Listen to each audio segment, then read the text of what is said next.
Oh.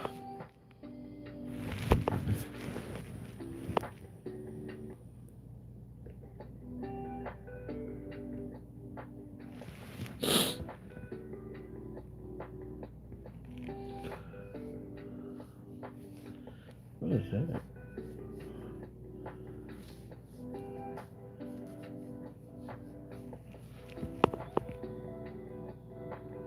What's up, Rick One Ball? What's up, bro? How you been, fam? How you been? I said, what it do? Man, you be up early, don't you? I'm gonna get up in a little bit myself and get to, a busy day. Be having so much on my mind because yesterday at work, well, it started Monday when I went to hey Tracy, hi to Terrence. I just changed my channel name. Hey Tracy Global Kitchen. Okay, I love that. Thank you, Tupac African. Thank you. Thank you. He said, "Yep, content don't sleep." I know, man. I love that. That's what's up. Exactly. So I was at work, and so Monday I had a mess. I had a message. I had a meeting with my, and I chose to go to her because I've gone to charge. I started charge, and then I go to like my supervisor, then the manager, and then I go to the director. And so that's exactly what the director was next Monday. Because this has been going on. Y'all know I transferred from Lee Memorial to the Gulf Coast Hospital. I work for a company called Lee Health Organization. And Lee Health, I'm not just saying this. I absolutely, um, I'm a troll anti action. What's your thoughts? I don't know what that means. What the hell is wrong with y'all people that come in and trolling folks and just be all strange? That don't even make any damn sense. Um, Sounds like you have a good relationship with your upper management. James Hill.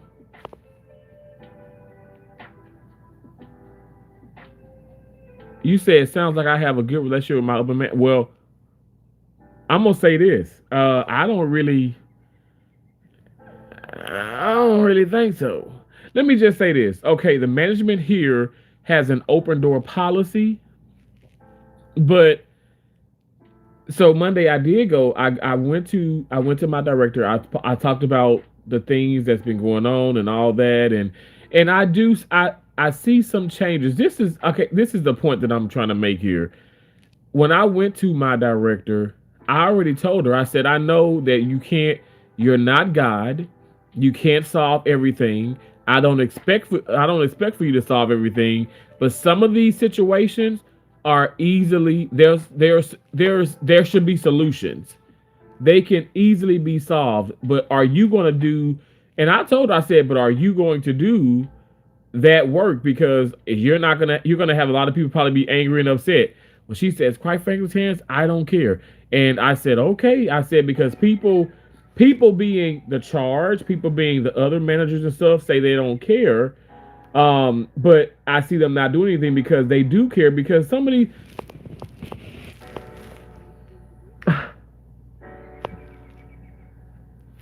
of these people are friends, right, with these folks. They go out to eat, they go to the movies, they go to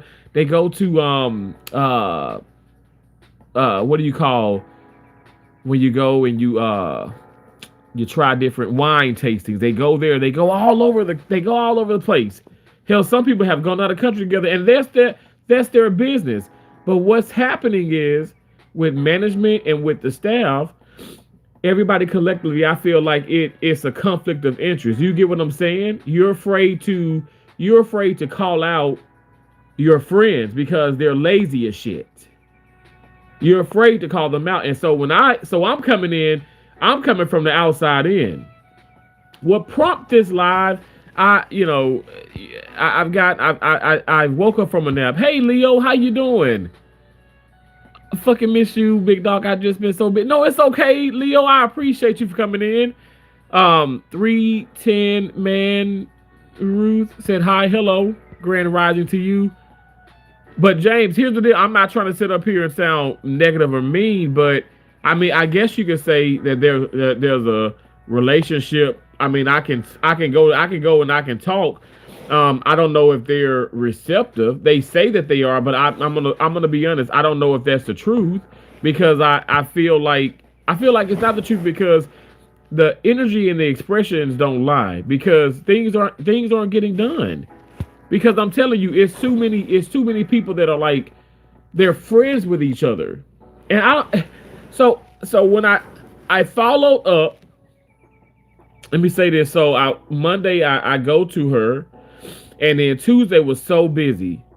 Yesterday was crazy busy, but I finally put my feet down because I would go to her office because she was looking for me, but I was in the room all day yesterday, which it was lots of people free, but I was in the room all day and I work hell sometimes. My shift is like pretty much 11.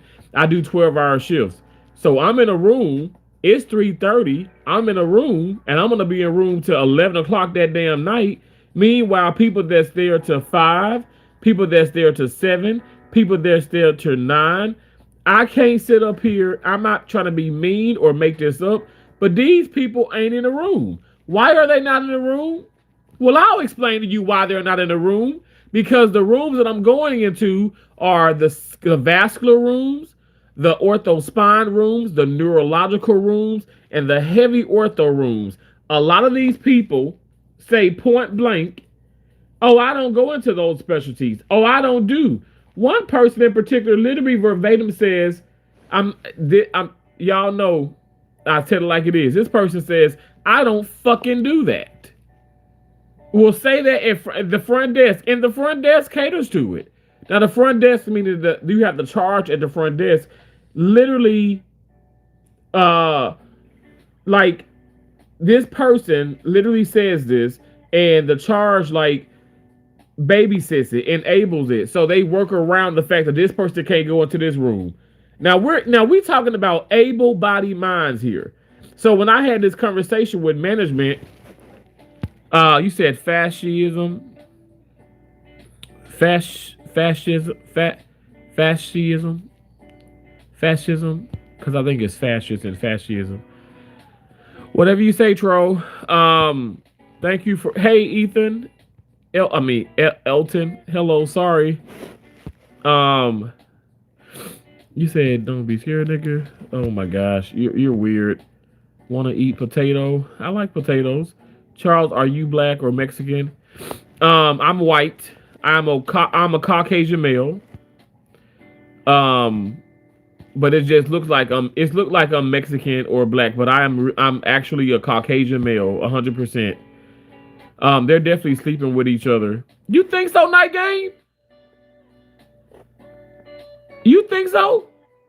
Don't be telling me that because a lot of people keep talking about that. And here, I don't care who sleep with who. I don't look.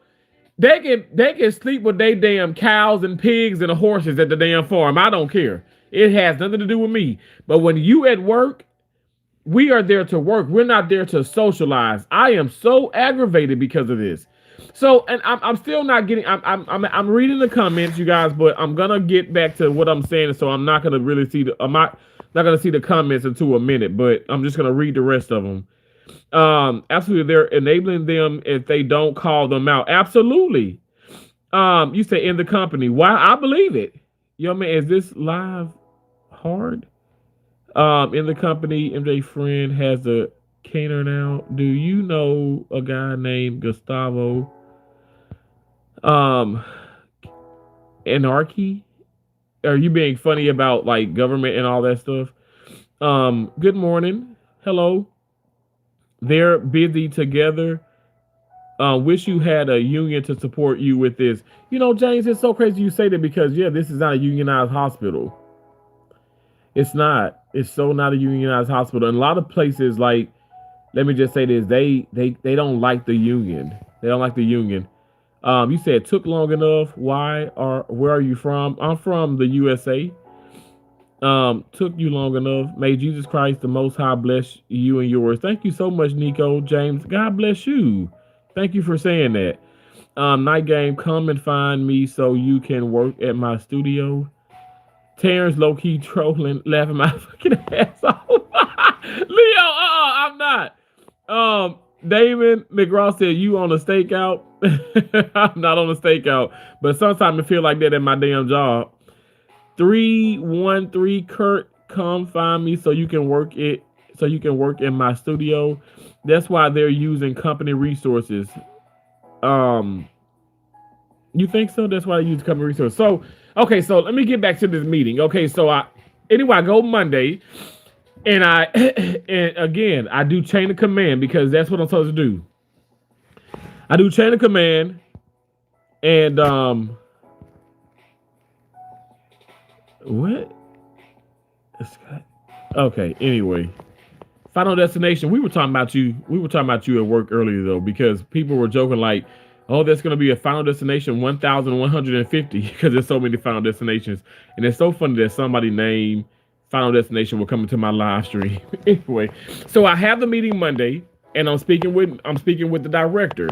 I go in, I tell her all these things. Y'all, I'm telling you, I'm speaking from the heart, and I'm speaking from an individual that wants a solution. You know, I don't know if you guys know this or not, but I have a bachelor's in health administration, have a bachelor's in kinesiology, I have an associate's in surgical technology, and I have an associate's in physical therapist assistance. I have a certificate. So I'm a surgical technologist, but I also have a certificate of first assist. So pretty much you can say I have, like, I don't know, 4 or 5 degrees. This is not me boasting and bragging. All I'm saying is I'm not just trying to put down other people, but I'm approaching this with the education and the merit and the experience as well. I've traveled over 17 years. I've gone to 32 states. I am well rounded. I'm telling you guys, like, God has allowed me to be in so many situations. And so I don't know. I mean, maybe this is a part of my calling, going to these hospitals and then seeing the problem. I don't know if you want to say consultant, but seeing the issues and then not being afraid to address them, because I don't care about the backlash. Like, I've actually addressed things in some hospitals, and I mean, I've never, let me just say this. I've never ever been fired except, I guess you could say, one time. And I would chop it up to like racism. I don't want to, but the company even said that. And I was in Carroll, Iowa. And because I started to shut down, meaning like I wasn't talking to my coworkers about anything personal. They wanted to get in my head constantly, and they wanted to tell me about their problems. Like one lady, it's my fault. I take accountability. It's my fault. One woman was talking about how her husband cheated on her, and had this affair, and then, ended up like getting divorced. She got so sad. She was upset. She contemplated suicide. Then she lost so much weight and all this. And I mean, I didn't like, y'all, I don't care about those things, but I have a heart. So I'll listen. I'll be that, shoulder to people that can cry on. But see, with coworkers, I think people don't understand boundaries. They think because, oh, well, he listened to my problems. Hell, I've given coworkers money. I've given them money, and I don't think it's a gift. I don't want anything in return. But they think we're best friends, or they think that, oh wow, I can't explain it. But I'm just in my head like, no, like, I'm not your friend. I'm your acquaintance. We're acquaintances and stuff, and that's okay. I'm not saying that I hate you. I don't hate nothing. I don't hate nobody. I don't hate the trolls coming in here talking about me. I don't hate nobody. But I'm so tired of people using this friend shit this lightly. Because no, we're not friends. A friend can tell a friend what the hell when they're right and when they're wrong. And when they are wrong and they know they damn for sure are wrong, they're not going to retaliate and get all upset in their damn feelings.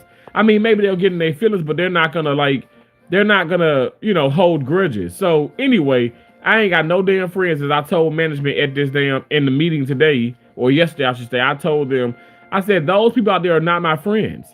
I said and I said it just like that. And I said, and as for you two, y'all are not my friends. So here's the deal. Had the meeting with my director Tuesday. Supposed to follow up. Was busy Tuesday. Today, well, yesterday, Wednesday. I keep saying today, but Wednesday was busy as well. But the charge was like, I'm gonna make it where you're not in the room immediately, and you can go ahead and talk to her. I said okay, because I'm tired of the back and forth. Either she's gonna be ready to talk, or I'm not gonna follow up. So, because y'all playing with my time, I can't stand my time played with. I ain't gonna play with your time. Don't play with my time, because our time is very valuable. I don't have time for this. I swallow just like you, Lemon. Leo, you said I don't give a fuck what anyone says. Your coworkers are not your friends. Work is work, and friends aren't friends. Thank you so much, Leo. Thank you. Thank you so much. I wrote my thesis on a similar topic, and the company I went to study was the same. You said what goes on. That's why when you look for people, you can't find them, and they all give you the runaround. Absolutely, yo.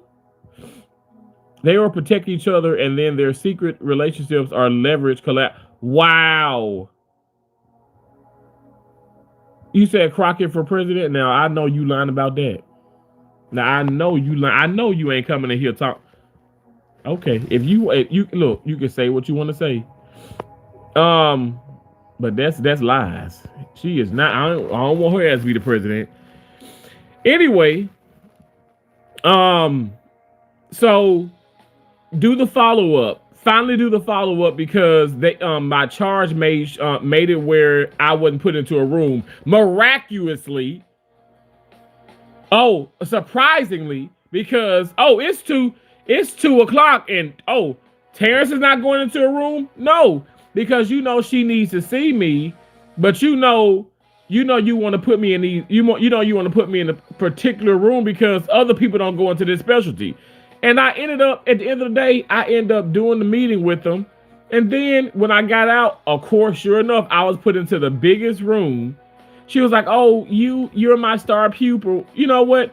Save that nonsense. I'm not your star pupil. You can say I'm your pushover. I'm your yes man.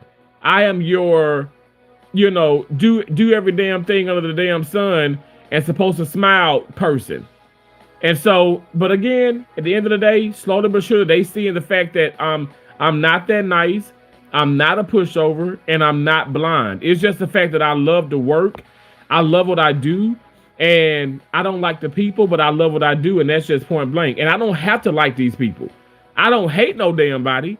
I had to check one of my managers, because I'm like, she kept using, she was like, "Oh, I know you hate and hate." I said, "Please, ma'am, don't ever say that, and don't ever say that regarding me. I don't hate nobody or hate anything." And she says, "Okay, well, I know you said that before." I'm like, "Yeah, and I mean it." I don't understand what people realize, that when you say you hate somebody or you hate something, and I'm saying this is my opinion. When people say, "Oh, I hate this," or "I hate that," or "I hate her," well, that means you're liable to kill her.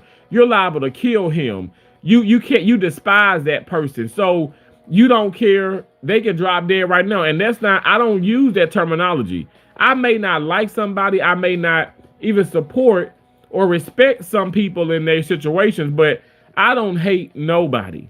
Okay. So I don't use that. That's just, if you don't know anything about it's a Terrence kind of thing, I've always said that. Even when I was small, this way before damn YouTube, I've always said that I have no reason to sit up here and lie. I don't use the terminology because I think it's evil. I think it's evil. Anyway, moving on from that. So I say that, and it it was a director in the meeting, and all of a sudden, a manager came walking in. I'm like, what the hell is she walking in here for? Because I don't want to feel ambushed. And I told them flat out, I said, this is giving me anxiety because it reminds me of when I was back in Iowa. And I told them straight up, I said, I didn't render it a racist issue, but I remember I was talking to the director and the manager, and they was like, well, Terrence, your attitude has changed. It's not like you're not you're not being me, but you're not yourself. And I had to say, I asked those people, I asked those people, I said, what do you mean I'm not being myself?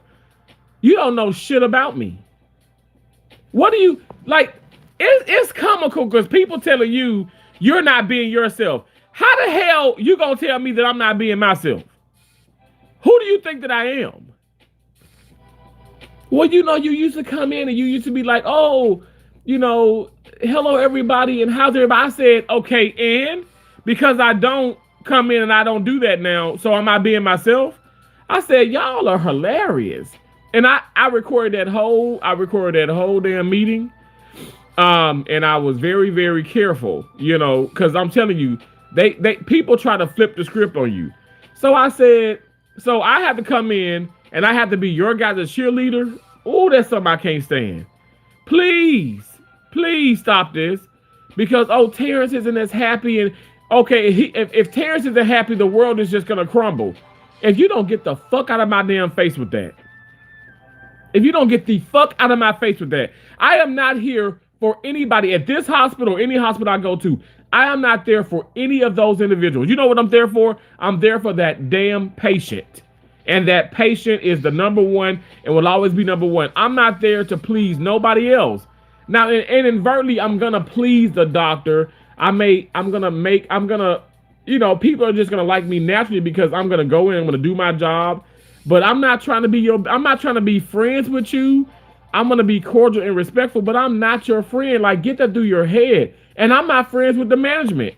So anyway, I remember going, so I went into the meeting, and when the other manager came in, she was like, tell me what we can do.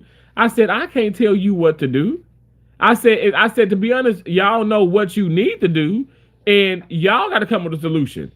Don't try to get the solution for me. I'm telling you what's going on right now on my shift, what I see at this hospital, and why I see you guys have these max exodus. It's people constantly leaving, and then you hiring new people who don't know what they're doing, and so you're hiring people who don't know what they're doing. God forgive me, and some of these people don't have experience. I get it. I didn't just, my first job, I didn't just wake up and had all the experience in the world. But I must say, as a student, I was scrubbing total joints. I was scrubbing total joints, open hearts. I'm talking about, I was scrubbing some of the biggest cases as a student. I don't know what it is. And I know what it is. When my mom was alive, she would tell me, she said, boy, it's your work ethic. She says, you got the work ethic. You have the work ethic of 1,000 men. You just work so hard. And I look at my dad and I'm like, even to this day, my dad is 71. He's a retired mechanic. My dad will still help family and friends. He'll still rebuild transmissions, fix engines. I mean, my dad is 71. He is in great shape under these cars, get, rust and oil and this. That man works his ass off. Y'all should see his hands. I mean, it's just, he works so hard. And I'm like, I guess I take after my dad. I take after my mom as well and stuff, but I don't know how not to work hard. And I think people have seen this over the years and they use that against you. So when you apply yourself, you work hard, and I'm speaking about the medical field, but maybe some of you, I don't know, maybe some of you guys are going into like, a restaurant, or maybe you guys are in the medical field. Maybe I don't care if you do social media full time. Do you find yourself working so hard and always going above and beyond to make yourself the best you can be? Well, that's how I look at it. Anyway, sure enough, I don't know how not to work hard. So sure enough, like she says, well, I wish there could be, 10 more Terrences, and I wish people could do more like you and do this and do. I said, listen, I'm on. It's only one of me. It's only one. I was calling names. I was calling names of people who work hard. Because it's a few people here who are so amazing, and I actually look up to them. Now, I'm not friends with them, but I'm nice to them. They're nice to me, but I look up to them. I look up to their work ethic. Some people here say that I'm the hardest working employees that's here. All I know is I go to work and I try my best. I'm not just saying this. I go to work and I try my best. But at the end of the day, I feel like it should everybody go to work and try their best. You should be going to work to get out of work. You should not be going. Let me say this again. You should be going to work to get out of it. And I see that's what's happening with some people. So sure enough, like as I'm talking, when I dropped that bomb and I said those people out there are not my friends, and no disrespect to you two, y'all are not my friends. And I looked my director and my manager in the eyes, and I said that. So the manager goes, "Oh, well that makes me sad, Terrence." I said, "Okay, oh okay, what the fuck you want me to do?" I mean, I could die, and I could have died in that moment. It would have been like, "Oh, Terrence is gone," and then okay, let's fill this position. Life still gonna go on. Somebody, okay, there was a video I saw, very disturbing. I'm not gonna really talk about the detail too much, but anyway, this man was being he was chased. He was being chased by the cops because he tried, it was traffic violation, and anyway, he tried to outrun the cops. It didn't end well, the person that was being reckless and all that stuff ended up, crashing into something, and he passed away. But the video was showing, it was very like, I mean, it had things blurred out, but this is the point I'm trying to make. The guy who ran from the cops, okay, or drove fast or whatever, in the car and end up crashing and killing himself. You in the video, you can see, okay, the state trooper get out and was like, okay, there's it was it's a fatality, it's a fatal crash. And it's the dash cam, you hear everything. And this is daytime. And the thing that stood out to me was birds were chirping. There were sirens. You can hear cars in the background. You can hear a horn. My point is this: you even saw people, because obviously people walking around and stuff, whatever. But all I'm saying is exactly what my mom said. When her mom passed away, my mom cried on the bed, and like 30 minutes later, she's still crying, but she gets up and she said, "Joe, let's go." And my dad's name is Joseph, so my mom called him Joe. And I said my mom passed away, but years ago, like I said, this is probably around like 90, 99, I want to say, because I was like 13, 14. My grandma passed away, which was my mom's mother. My mom cried on that bed, and then she got up. She said, "Joe, let's go. We got to go." And I said, what in the world? My mom, she just lost her mom, and she's telling my dad, they gotta go. And I was looking. She said, Donnell, she said, life goes on. Life's still gonna go on.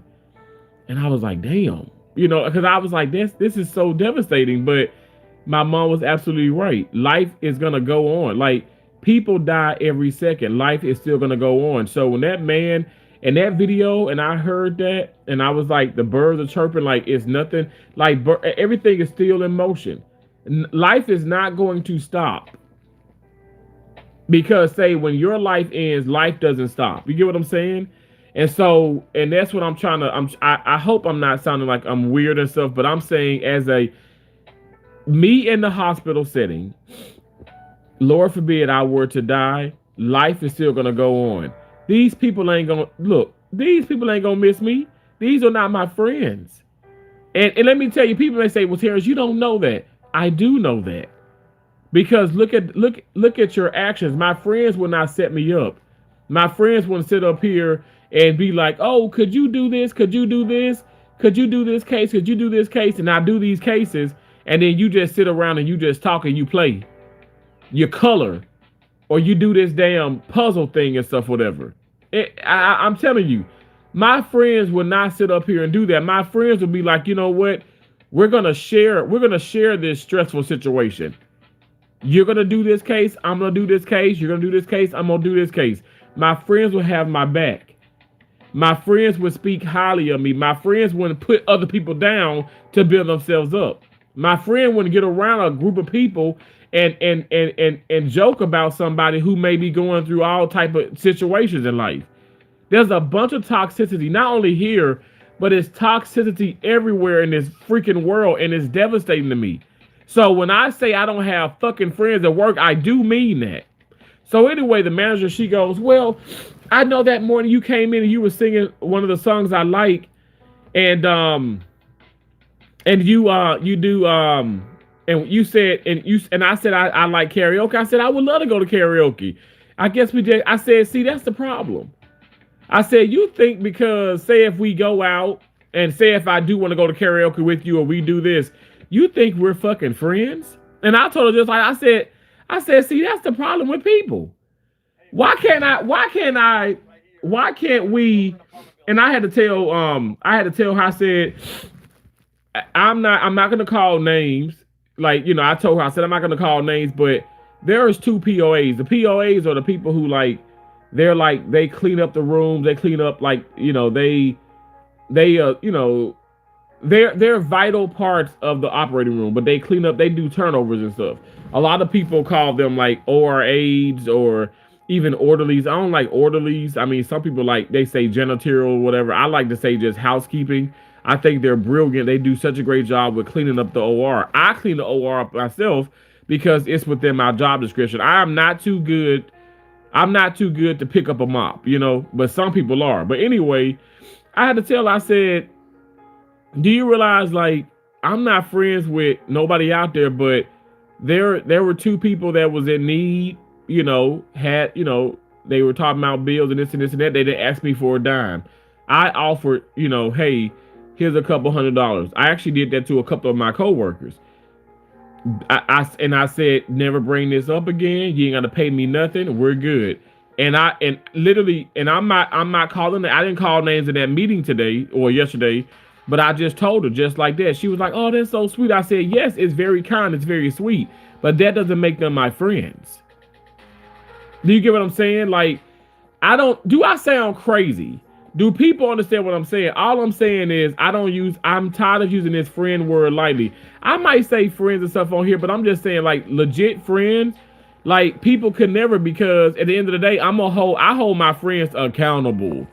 My friends hold me accountable. And my friends are gonna tell me like it is, and I'm gonna tell them like it is. And sometimes it's gonna be a little brutal. It may be all brutal. But see, a lot of people are they're not receptive of brutal honesty. They feel they get sad, they're in their feelings. Fuck your feelings. For real. And so I'm talking just like this. Because even my director, she curses. All three of us, the manager damn show curses. All three of us use profanity. And that's why I say it kind of gives me anxiety, because I'm like, okay, we know everybody in the OR curse. But you guys gonna sit up here because one day you just gonna get tired of me not speaking or me not being jolly, and are you gonna use this against me? And so that's why I told them, I said I get anxiety by being in here, because it reminded me of Carroll, Iowa, where they actually fired me. They fired me 4 weeks. Here's the deal. I extended. I had already done all of my time, but I extended, and you're gonna fire me 4 weeks before my assignment, the extension part was up. And I said that was so petty, because you fired me because I made y'all uncomfortable because I didn't laugh at your jokes. I didn't look at your, they wanted to show their pictures and talk about their weekends and talk about this. I didn't care about that. I started not showing interest, and because Terrence don't show interest and he ain't talking to me, well, he don't need to be here because he's making me uncomfortable. Meanwhile, mind you, they say, wow, you're such a skilled surgical technologist. You're a skilled first assist. Wow, you do such great work, in the OR. Well, that should be the main focus. Not because I don't want to be friends with you. I was never your damn friend. I'm tired of this mess. And Leo, you're right. You sit here. Your coworkers are not your friends. And that's the problem that's the problem I feel like that presents itself, because people they're so fixated. God is my witness. They're so fixated on being friends and let's hang out. Let me tell you, I'm not mad that y'all want to hang out. All I know is it creates toxicity, because you hanging out with these people. You're breaking bread with these people. You're babysitting each other kids. You're house sitting. You're dog sitting. You'll probably be having sex with each other. I don't care about any of that. If long as it doesn't affect your work environment, the work relationship. Because why am I being thrown into all these rooms and then so and so ain't doing nothing? And on top of that, this person leaving early. I said you can't make this mess up. It's just so toxic. It's so wrong. It doesn't make any sense. And all I'm saying, you know what I told myself, and when I left that meeting, I said, you know what, Terrence, you're gonna have to just do your days and get out. Meaning, like, literally, like, I'm not gonna engage with a lot of people. I've already started shutting down. I'll say good morning, but don't ask me anything else if it's not pertaining to the patient.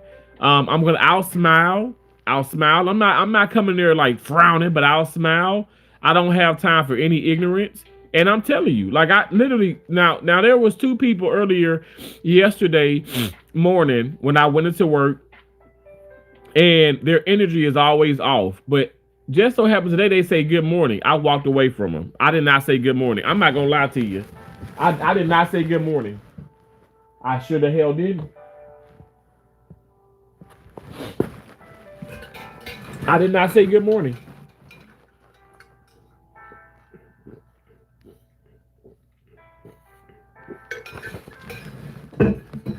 And if that makes me a bad person, well, let me be the #1 bad person in America.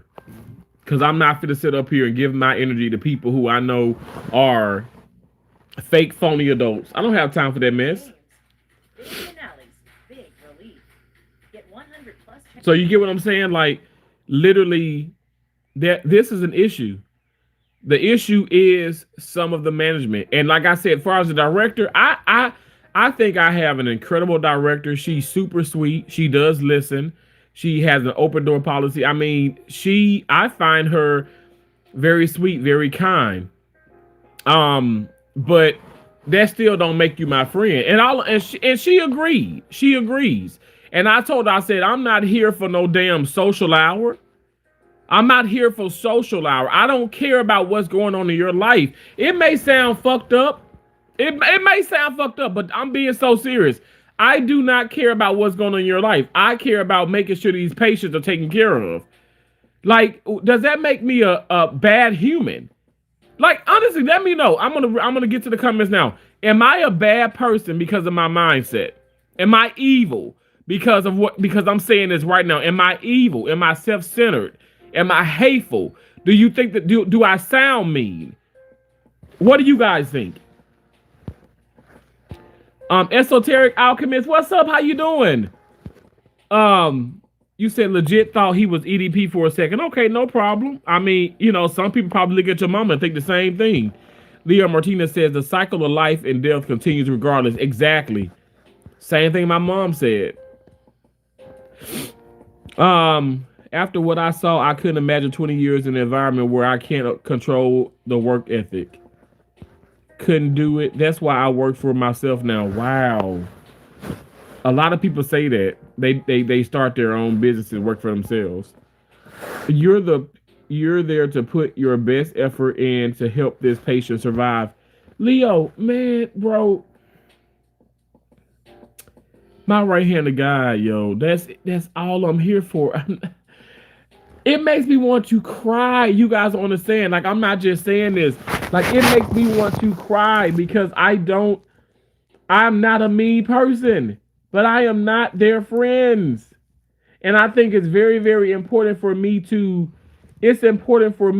push that out there because I don't want any discrepancies. I'm not like, okay, for instance, I had to tell like one coworker, she's like, oh, what's wrong? Or you can confide in me and I'm just worried about you and I'm this and I'm this. I said, ma'am, why are you so like invested in me? Well, Terrence, it's, you know, your energy and you're so sweet. You're this. I said, no, I'm not that sweet. I said, okay, do you have children? And she was like, yeah, I have two. I said, okay, I don't know their ages. I said, but could you put this much energy into your children? Because, ma'am, I don't know you from a can of paint, and I don't give a fuck if I did. Leave me the fuck alone. And so I didn't tell her all that, but I did tell her, I said, put this energy and to your children. I said, Terrence is always going to be okay. I'm going to always be okay. I'm telling you, I could walk out of work, and Lord is my witness, this has happened to me. These are true stories. I've walked out when I was in California, walked to my car. I had a busted tail light. Um, my back door was like broken into, and somebody stole my third row seats. I had a older, at the time it's a newer model Yukon, but this is like back in 2000, 2008, 2009. So the bubble one. But anyway, somebody broke into my Yukon and sold the third row seats. And I'm in California. My mom is alive. My dad, all of them back in Mississippi. I'm by myself. Again, I don't have any friends. This is like my first time going to California, and I was outskirts of LA. I worked in Duarte, California, which is outskirts of LA, and I worked at a hospital called City of Hope. Now, remind you, fast forward, and I would go to that hospital like 10 times after. I'm gonna turn this off. I would go to that hospital 10 times after.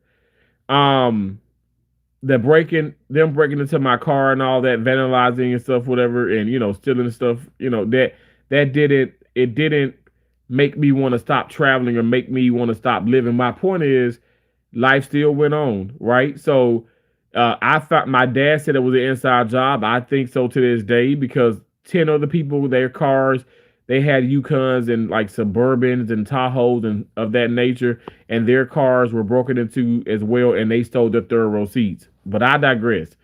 Anyway, what I'm saying is, okay, like what I do, the campus security came, the cops came. I I wasn't sure about driving the car, so I got the car towed. I had got a rental. I always have full coverage on my cars. What ends up happening is, obviously, they my insurance is gonna replace the bucket seats and all that in the car, but I handle all this by myself. Is what I'm saying. Like I don't know if this makes making sense, but I didn't cry to a coworker. I mean, I called my mom and dad. I was fussing. I was pissed off, but I'm grown. They raised a grown, and they raised me very well. I can handle anything that's thrown my way. As I handle that, I'm in California, first time on the West Coast, never been to this state. My car was broken into. I got this. So let's go on down into the years. Okay. I end up traveling to West Virginia. Called a nigger so many damn times it wasn't even funny. Somebody slashed my tires, broke my windows. Hate. It was hate.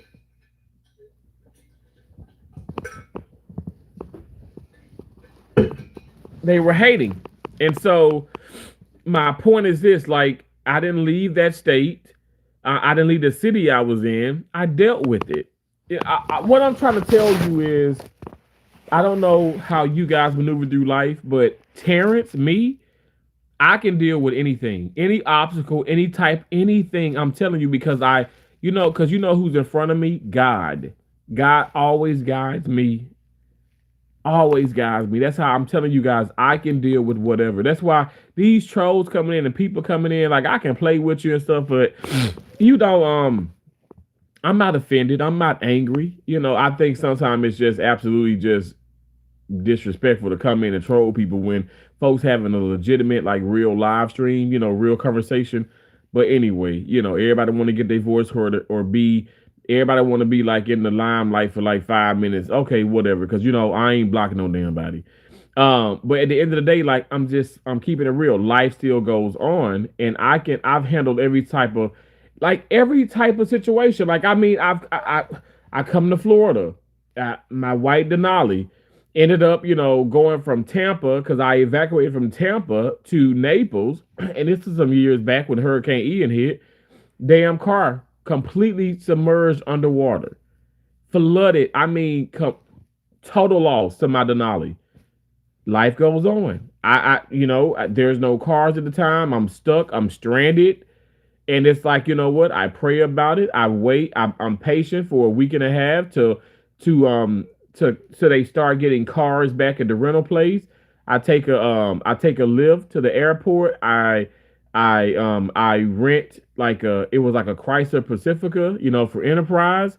I drive all the way home. I pick up my other car, to Mississippi. I went all the way home.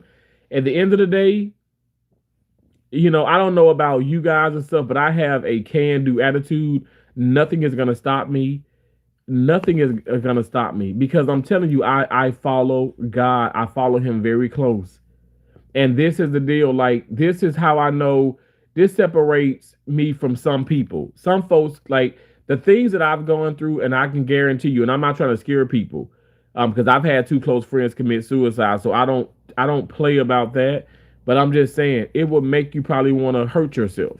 The things that I've gone through in life, my losing my mom to cancer at the age of 51, like literally, like I'm beside her, I'm beside my mom, like through it all, like every single appointment. Like, I stopped traveling, and I thank God that I was able to spend that time with my mom. But I stopped traveling. I was that last week when she was in the hospital, like I was right there in that room. I would not leave I would not leave the room, yo. I would shower in that bathroom that was in her room. I'd shower. My dad would bring me some clothes. I did not leave the room. When my mom needed ice, I called the nurse. I said, "Hey, I'm not trying to be disrespectful, but I'm not leaving my mom's side. Could you go get ice?" And thank God, I'm gonna be real. My mom actually worked at the hospital some years back. I used to work at that hospital years back. People did know us.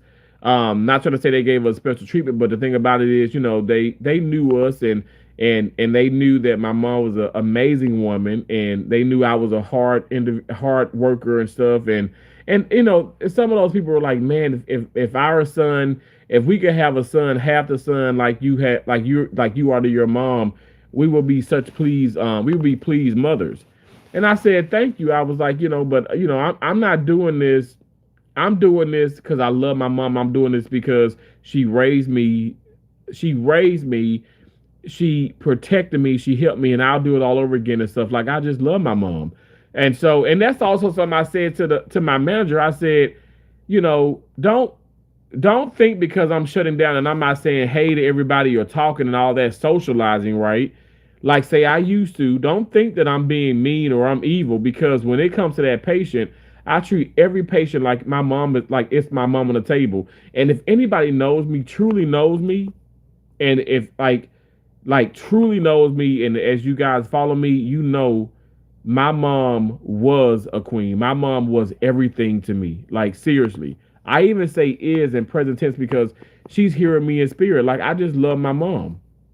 Like, my mom, like I am my mom, obviously my mom's offspring, and this is the result. Like, I'm telling you, I work my ass off. I know for a fact, and I'm gonna say this, and even people have said, they said, Terrence, you are being abused. Flat out, you're being abused because because and literally the managers told me this in that damn meeting. Terrence, you know how to do you can scrub every case. And then they call names. So and so can only do one case or one specialty. So and so can only do this. Like, but I can tell you to go here, here, here, and you just do it, and you do, and these doctors come out and they verbal praise you. Well, I don't care about verbal praise. I don't care about that. So at the end of the day, management and the director goes, well, Terrence, like, what would you want to happen? Like, what is a solution for you? I said, well, I want more pay.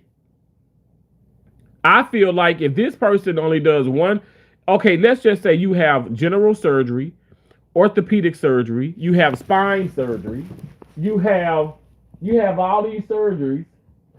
You have spine surgery, orthopedic, general, robotics, urology, bariatric. You have ENT. You have plastics. You have pediatrics. If I could do all those, my right hand to God. If I can go into, you have vascular, if I can go into every room now, and not just stumble my way through, but I'm talking about know the cases. Well, I should be getting a bigger dollar amount than the person who only knows how to go and do general. It probably sounds mean, but it's just you asked me a solution. You asked me what would you like to happen, and that's what I told you. That's exactly what I told her, and she was just like, well, you know, Terrence, I agree. Like, your education, your merit, you should, be offered more. But, in the state of Florida, we have a certain amount, like for, the STs, and she was talking about surgical technologists, like level twos, level threes. And, y'all know, like, pretty much like in this state, it's a cap. Like you work so much and you have so much experience and they cap it off, which I think is just like an abomination. Like, how can you cap off? Like, I'm not capping my experience off, so you shouldn't cap my dollar off. Just say, hypothetically speaking, I make $54 an hour. If I should be able to make, if I keep working, keep going, I should be able to make $100 an hour. It shouldn't just stop at 50 something dollars an hour. But anyway, in this state, it does stop at a certain amount. I'm not saying 50, but I'm just saying it stops at a certain amount, which is crazy. Now let me get to the comments. I'm the magic. You said I'm the magic nigga. Like, here's the deal. I ain't gonna lie. It's so funny you say that night game because it's other black people now. Now I'm not. See, this is the deal. Now I've been in hospitals where it's literally I've been the only black person. I'm in the state of Florida. It's a melting pot. When I was in California, it was a melting pot. When I was in New York, it was a melting pot. It still is the same thing though. Like, I still know more than the average person. I'm not perfect. I'm not a know-it-all, but I'm just telling you, I literally know more than the average person. And I don't know. I'm like, God, what is this about? Because I go to these hospitals, literally, like, I know so much. And I'm not going to pretend not to know in order to stay out of it. Now, my fellow surgical technologists, my fellow first assists, they know what I mean when I say that. Because it's people that are in this field, and they will pretend not to know certain things so they don't have to be placed in that room. I don't do that. Used to come in and say, hey, yeah, literally, night game. That's what they said. They said that.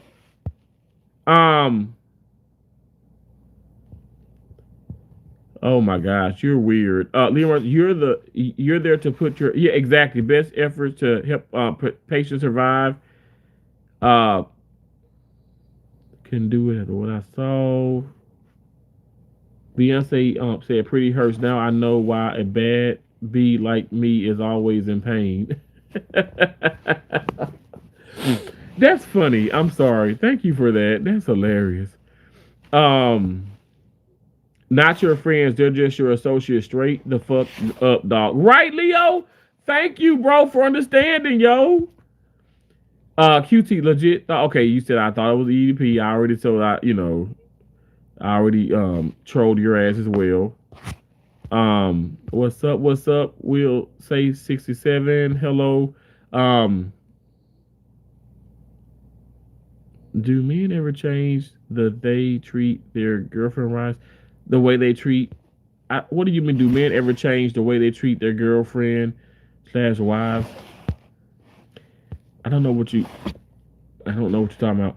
Esoteric Alchemist says I've been okay. That's great. Steve said it's Serenity having man troubles. And Leo Martinez says you are not mean at all, Terrence, but I know you. I know you may hate my use of words, but it just makes you a real ass nigga. That's just how I talk when shit is real. No, Leo, I love your use of words. I love your use of words, Leo. I respect you. I appreciate you. Oh my gosh. I appreciate you so much, bro. I really do. Thank you so much. Thank you for coming in. Thank you for always speaking the truth. And you know me. Now you should know my ass. Look, I'm a Christian. I love the way that you express, yourself. I mean, I think it's appropriate. And I think that these are real live streams. Y'all, when I come on live, like I'm not trying to sit up here and listen, I would love kumbaya, but I'm real as hell. Okay. And I know some people be like, oh, that's just too much. And it upsets me, but that's just what it is. I'm always going to be real and always going to be true. I don't know what other way to be. Okay, no such thing as trans. What the hell are you talking about? Uh, Blue Green, I can relate. I lost my mother at 45 to cancer. I'm a father, um, and a father died when I was. I'm sorry to hear that, Blue Green. I'm sorry. That's devastating. Thank you for sharing that. Wow. Yeah, it's rough. It's rough. That's what I'm saying. I've been through so much. I know we've all have been through so much, even y'all trolls. We've all been through so much. That's why I say I don't have time for all this. I don't have time for all this. What is it? Tomfoolery and all this digging around and all this up like this weird mess. Like, I'm not here to please you. I'm not here to make your life live in hell. Look, when I tell you, there's no way that that's gonna happen. When I come into an establishment, y'all, you better part the damn ways, because I'm coming. I'm going to alleviate probably all the pain that you have. I'm going to alleviate all the pain that you potentially could have. I'm telling you, I care about people. I care about people. I care to do the right thing. Now, let me just say this. I think that gets me in trouble though. And it's so sad because I care so much, folks think, oh, we're just great friends and oh, we love him. Okay, that's great. Look, I don't hate you, but I ain't necessarily gonna love you. Okay. I try my best to respect everybody, but I'm not going to like not care about people, especially when it comes to patients. Like, this is my job, this is my duty. But I just think people get it confused. They don't know how to, they don't know, like I said, boundaries and separating. People don't understand that. That's the problem I have with folks. I can't express it. I can't express it. I don't know. I don't know why is it so complicated. Oh man. I mean, that meeting, you talk about leaving and you feel depleted, and I'm just, you know what, I gotta say to myself, and I'm gonna continue to work hard as I did when I got out the meeting. Because again, I got out the meeting and I was put into a room. I did this big craniotomy. We had this big craniotomy case that I had to do. And meanwhile, you have other people free, because at the end of the day, some of those people they never done a cranie. I can't, I can't, I gotta stop. I gotta stop. I told, so I had the managers laughing because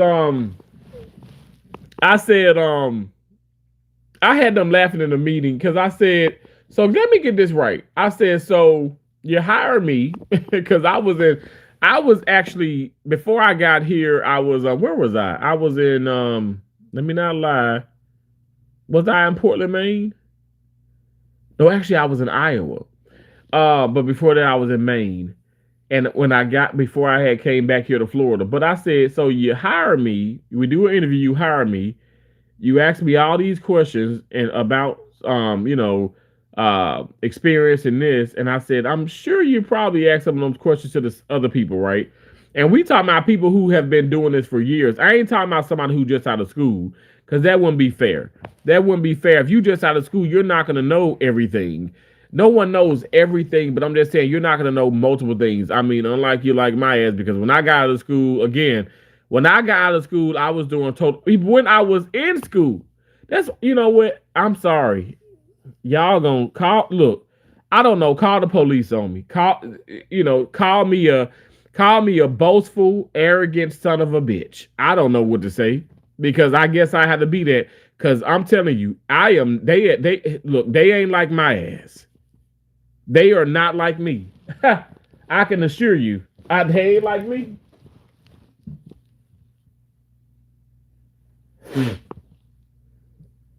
They're not like me.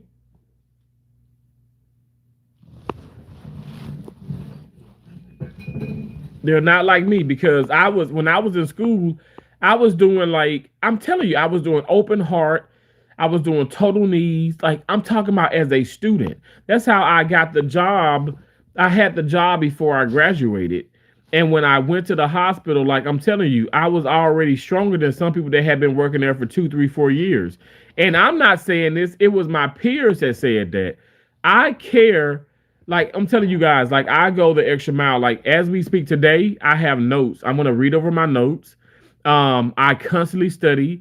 just like you say, okay, I go play tennis, or you might work out. Maybe you guys are gonna go for a run or work out, or maybe you're gonna have brunch or something like that with a friend, and maybe you do something like every day, something traditional. Well, what I do every day is I look over my notes. What I do every day is I read up on certain articles.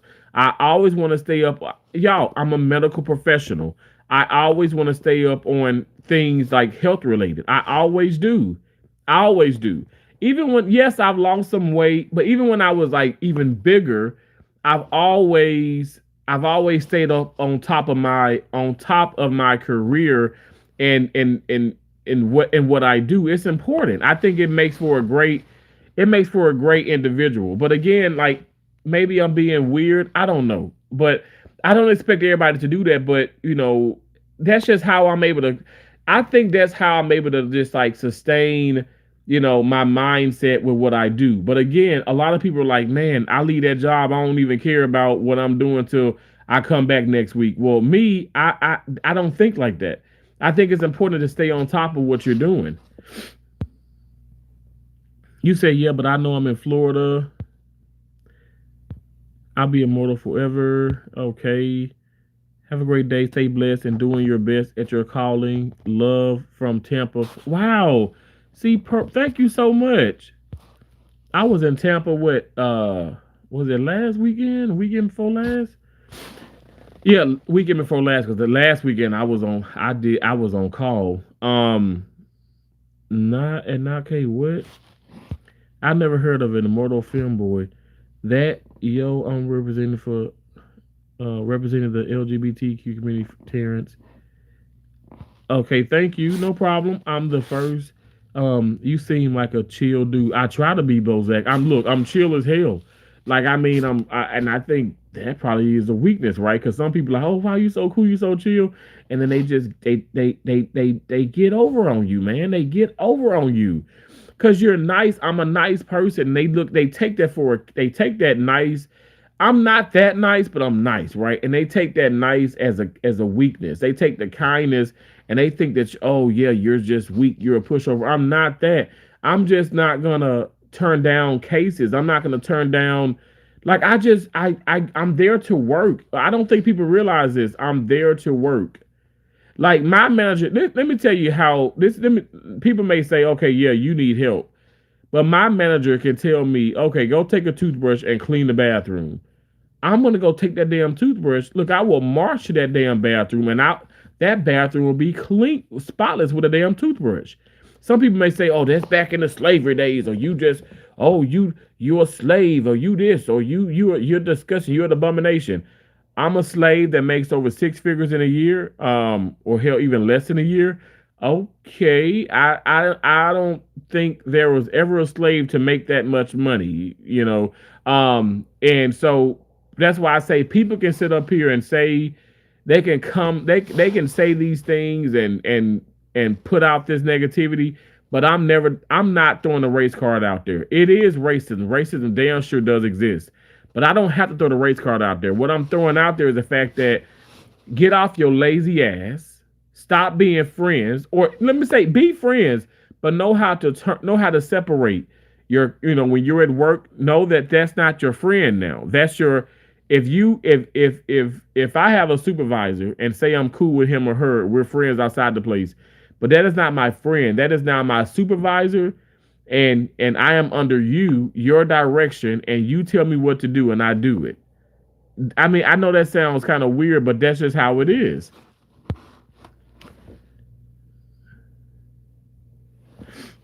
Um, chill, bro. Trump's by not there's anything wrong with that.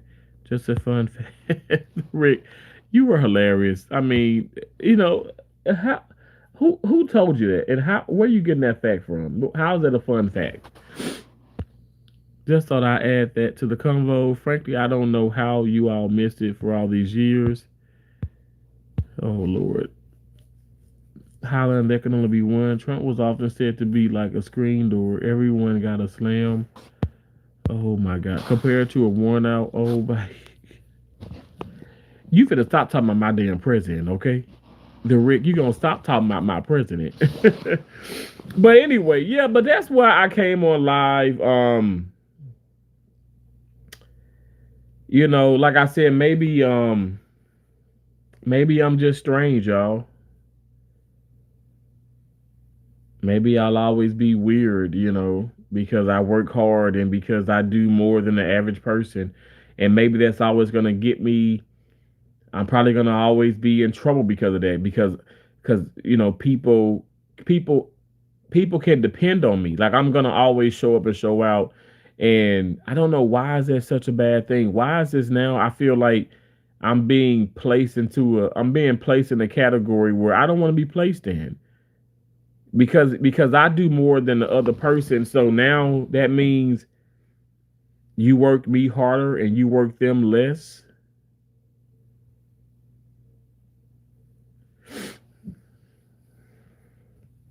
I don't know.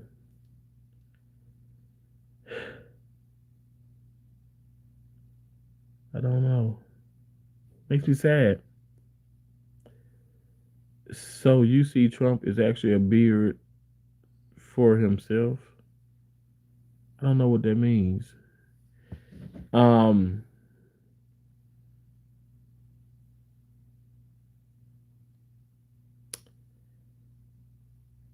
Life is unpredictable, y'all. Seriously. As I sit, because I mean, I'm laying here like in silence and I'm just like, yeah, I can't believe. Like, because I think what got me is when I was like, they're not my friends. And I was like, no disrespect. I said, y'all are my friends. And then the manager was like, oh, and I thought you want to do karaoke with me. I said, well, we can still do karaoke. The karaoke don't, like, why do I have to be your best friend or your friend to go to karaoke? Why can't we be just acquaintances, associates? Why can't we colleagues and just be friendly to each other? But that doesn't make me your friend. I just I cannot. I don't know. Like I said, my friends, to be honest, my friends are not self-centered, selfish people, self-centered, sensitive people. My friends are hardcore. They can tell me what the hell they want to tell me, and I'm gonna tell them what's on my mind. See, that's what I'm saying. Like we can't be friends. Like I can't be friends with everybody. I can't be friends with everybody. Cause I'm telling you, people are gonna get pissed the fuck off. People are gonna be upset. They're gonna be in their feelings, yo. They're going to be irate because they're gonna be like, "Oh, he's so mean. He's so nasty." No, I'm not mean. I'm not nasty. You're sensitive. You're sensitive, and that's why you're in this situation. So yeah, I mean, I guess in the end, that damn meeting didn't really get anywhere. I said what I'm gonna do. I'm gonna pray. I'll pray about it. I'll always talk to my dad about it. I'll always talk to my pastor about things and stuff. My sisters, I can vent to them. I can come on live and I can I can speak with you guys, even though some of y'all come in and y'all just troll the hell out of me. But it still is a good outlet for me to speak on things and stuff. And I appreciate y'all, trolls and all. Y'all know I love you. Got nothing but love for you.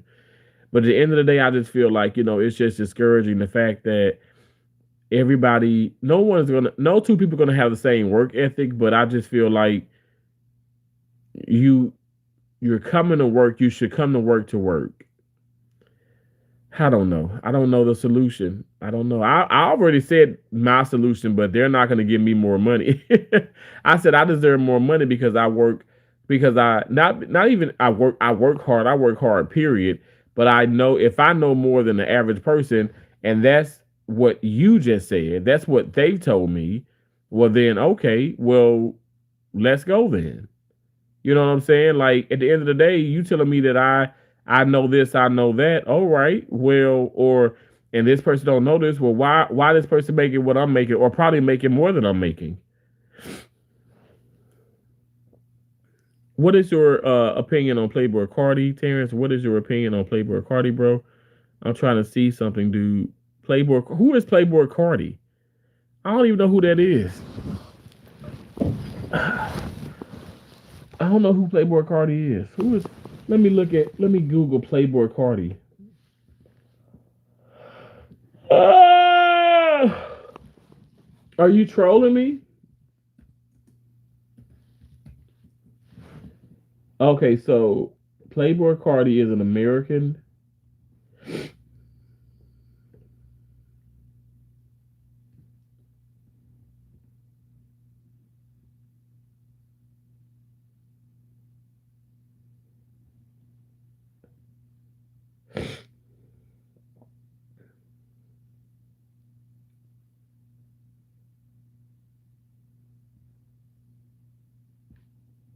Dang. Um, Lay says, "Hey, Lay, how you doing?" CeeLo said, "Let me know." Well, I don't. What are you trying to? What are you trying to figure out, CeeLo? What are you trying to figure out about the Playboy Cardi? I don't know. I don't really know who he is or what. What's your point in asking me that? Like, what is it? What are you trying to get at? Because I don't know. I feel like I'm getting tired again.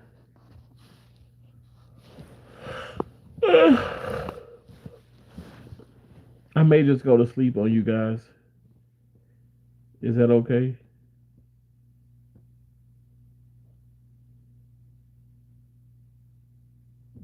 This is exactly what happens. All this talk about the work and all this disrespectfulness and craziness, people won't be your friends and all this mess. It literally puts me to sleep. I'm freaking tired about it. I'm tired of it. Is that not crazy to you guys? Like I'm tired of the bull crap. Like any of you feel that way? Y'all don't feel that way? Y'all ain't tired of bull crap? Cause Lord knows I am. I'm tired of that mess. I'm tired of dealing with that.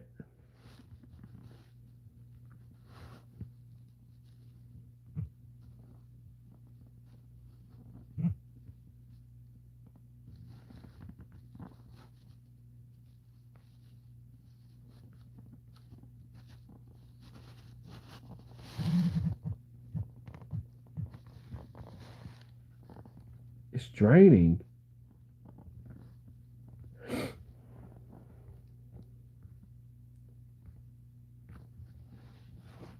Hold on 1 second.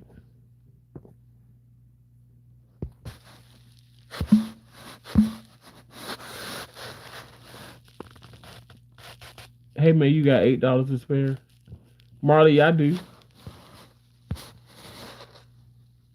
I have eight. You need some food. I have $8. How can I give it to you?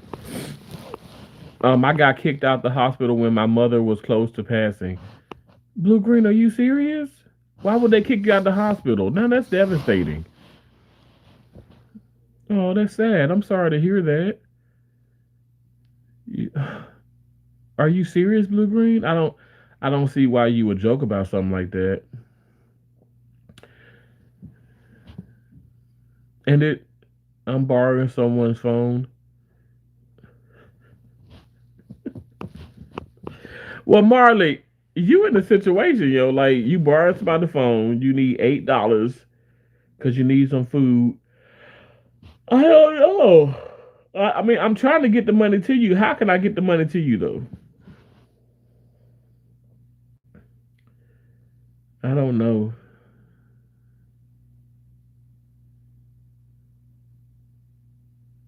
That sounds like a real.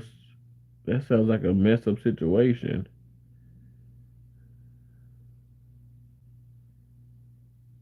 But do you have any chips to eat? You said yes. I'm very serious. I'm so sorry. I'm so sorry. To hear that. That makes my heart hurt. My mom, she passed away in 2016, and I know this may sound crazy, but I mean, like she passed away May 3rd, 2016. But I actually was with my mom when she was on the fifth floor and at the hospital, in Mississippi, and she coded in that room. My mom coded in front of me. So my mom died in front of me. So she officially died in front of me 2 times, and the first time was just like horrendous. Like I'm just, I know I'm fortunate that God knew that I could handle that, and my mom knew I could handle it, and I think that's why it happened like that. Because the way in which she what was because I see it. I see it to this day. But I'm able to close my eyes. I'm able to sleep. Lord knows I get some good sleep every day, you know. But I thank God that I wasn't gonna leave my mom's side, but I didn't know that like so she was admitted Monday, and then Friday she was actually supposed to be discharged, and she had got a we my mom had this portacath placement, and I've done lots of those surgeries. I actually did 3 of them yesterday. Damn, that's crazy. I did 3 of those cases yesterday. So she had a portacath placement, you know, for her chemo, but that got infected, and so that made her weak. And what ended up getting her into the hospital because my mom was to see the she had an appointment Monday morning, and so we were going to we was walking out the house, and my mom fell. Um, she fell going out because she was getting she was getting really weak, and she failed. And we my dad and I got her up, and my mom was not gonna go in the ambulance. My dad put her in the car and stuff, and then drove to the hospital. I was right behind them. Actually, I got to the hospital before they did, and she was like, "Boy, how the hell you beat us here?" I said, "Mom, don't worry about it." I was such an emotional wreck because y'all, my mom, this woman. My mama was so strong when we were like, I say younger, like I'm saying young, like 10, 11, 12. My mama could pick us up one hand. She could have me in one hand and Joseph Keisha in one hand. My mama was so strong. And so seeing my mom that week, it just like, it did something to me. But yeah, she coded in the room. On Monday she was admitted. She coded Friday. The day she was supposed to be discharged, she coded. And when I say code, when the code happens, that means your heart stops. Okay, the patient literally they go into cardiac arrest. They heart stop. They stop breathing. The heart stops pumping blood. So literally you have no heart, you have no heartbeat, and so you're dead. You are clinically dead. And they ended up getting the people, everybody rushed in. Of course, I had to step out, and they did chest compressions for 20 minutes. And they got my mom back, heart back beating. And I knew my mom was in there and stuff, but I knew she was in there just for, she just wanted to be in there just for a little while longer to see her grandkids, to see her husband, and for people to come and visit. And then Tuesday came along, which was May 3rd, and that like so Friday she coded, and then the weekend, and then Monday happened, and Tuesday came along, and I knew my mom wishes. My mom had it very clear, that she didn't want to be on life support, and you know, and pulled the tube, and my mom passed peacefully. Yeah, she sure did. I said I kissed her, I rubbed her hand, I said, "Mom, it's okay." And yeah, she just passed away. She passed away peacefully that time. Um, and I don't know. I just thank God that I had those moments with my mom. I thank God for everything. I know this may sound like crazy that this man is talking about how his mom passed away, but I would hope that somebody who is going through that, or who has gone through it, and don't have closure, or don't find comfort in knowing that they're in a better place, I would hope they can listen to me and see, even though my live stream started out kind of rocky, a lot of them do, but I would hope that they can listen to me and see that it's gonna be okay. It's gonna be okay. When I tell you I'm a mama's boy. I'm talking about, like, I talk about my mom every single day. Every single day, I talk about my mom every single day. I bring my mom up in something. And I smelled her last night. I said, "Mom," I said, "Wow." And somebody came to the OR, and I was like, "You smell so nice." I said, "My mom, she wore something like that." And I was like, "Is that wouldn't be like Elizabeth Taylor Diamond?" And she said, "Yes." The lady said, "Yes, exactly." I said, "Wow." I know that smell. And so I instantly connected with my mom, and I see cardinals. When I go on these long walks, I can sense somebody walking beside me. And that may sound kind of scary, but it's not like a scary thing. It's a comfort, spirit, you know, the spirit, the soul does. I mean, the body dies, you guys, but the spirit, no, the soul never dies. You got to think about that. And I really believe that.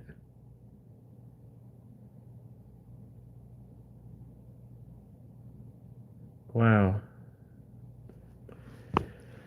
Whew, God is good. Um, Marley, do I have crypto? Yes, I have some cryptocurrency. I got two Ethereum. I have two. I bought. I thank God, but I've bought. I've lost a lot of money on that damn mess, on that crypto and all that. But I bought two Ethereum. I have two Ethereum coins. Where is Ethereum at now? Let's see. Ethereum price right now is, whoa, it's 4,389, and I have two coins. I have two full coins. So, um, I mean, that's as of right now. That's as of today. It's gone up. It's gone up 93.93%. So plus $40.31. And it's at $4,389.07. So two of them, let's just say it's like right under $8,800 my coins are worth. And I'm not gonna sell them. Marley, thank you for saying condolences. Thank you so much. Um, my mother was breathing very labored. Oh wow, Blue Green. I cannot believe you even telling me this. Wow. You said my mother was breathing very labored. I went to the nurses station to let them know. Next thing I know, code was ran. Yeah, Blue Green. You are making me emotional in the most sweetest way, if that makes sense, because my mom, her breathing was very labored. So the night before Thursday, and I knew, I said, I didn't know that my mom would like code, but I said, again, I'm in the medical field, okay? So I see this throughout, I've seen this for years, but my mom was in so much pain. She had this morphine pump, and I said, Mom, I said, how do you feel? She says, I'm in a little pain right now, and and she kind of pointed to her stomach area. Well, my mom had ovarian cancer, and in 2014 she had a hysterectomy, but they kept the ovaries, and she had these huge fibroids, but they were benign, so they were non-cancerous. Now 2016 comes around, my mom is diagnosed with this evil cancer, and ovarian is really, really hard to detect. Because my mom had all her checkups, pap smears, mammograms, all this. My mom was like an amazing patient. Like when I tell you, this woman, she basically cured her damn diabetes. I ain't lying, and that's from the horse's mouth. Like the doctor said it. My mom had lost 100 pounds. She just was way healthier than ever before, and then that happened. So that was devastating. But so she was in so much pain, and so I kept calling the nurse in and stuff, whatever, and then they kept they would administer more morphine, and you guys realize like that that pain medication that really does it pushed the patient at ease, but it causes the labored breathing, more labored breathing. But again, my mom was in pain, and I remember the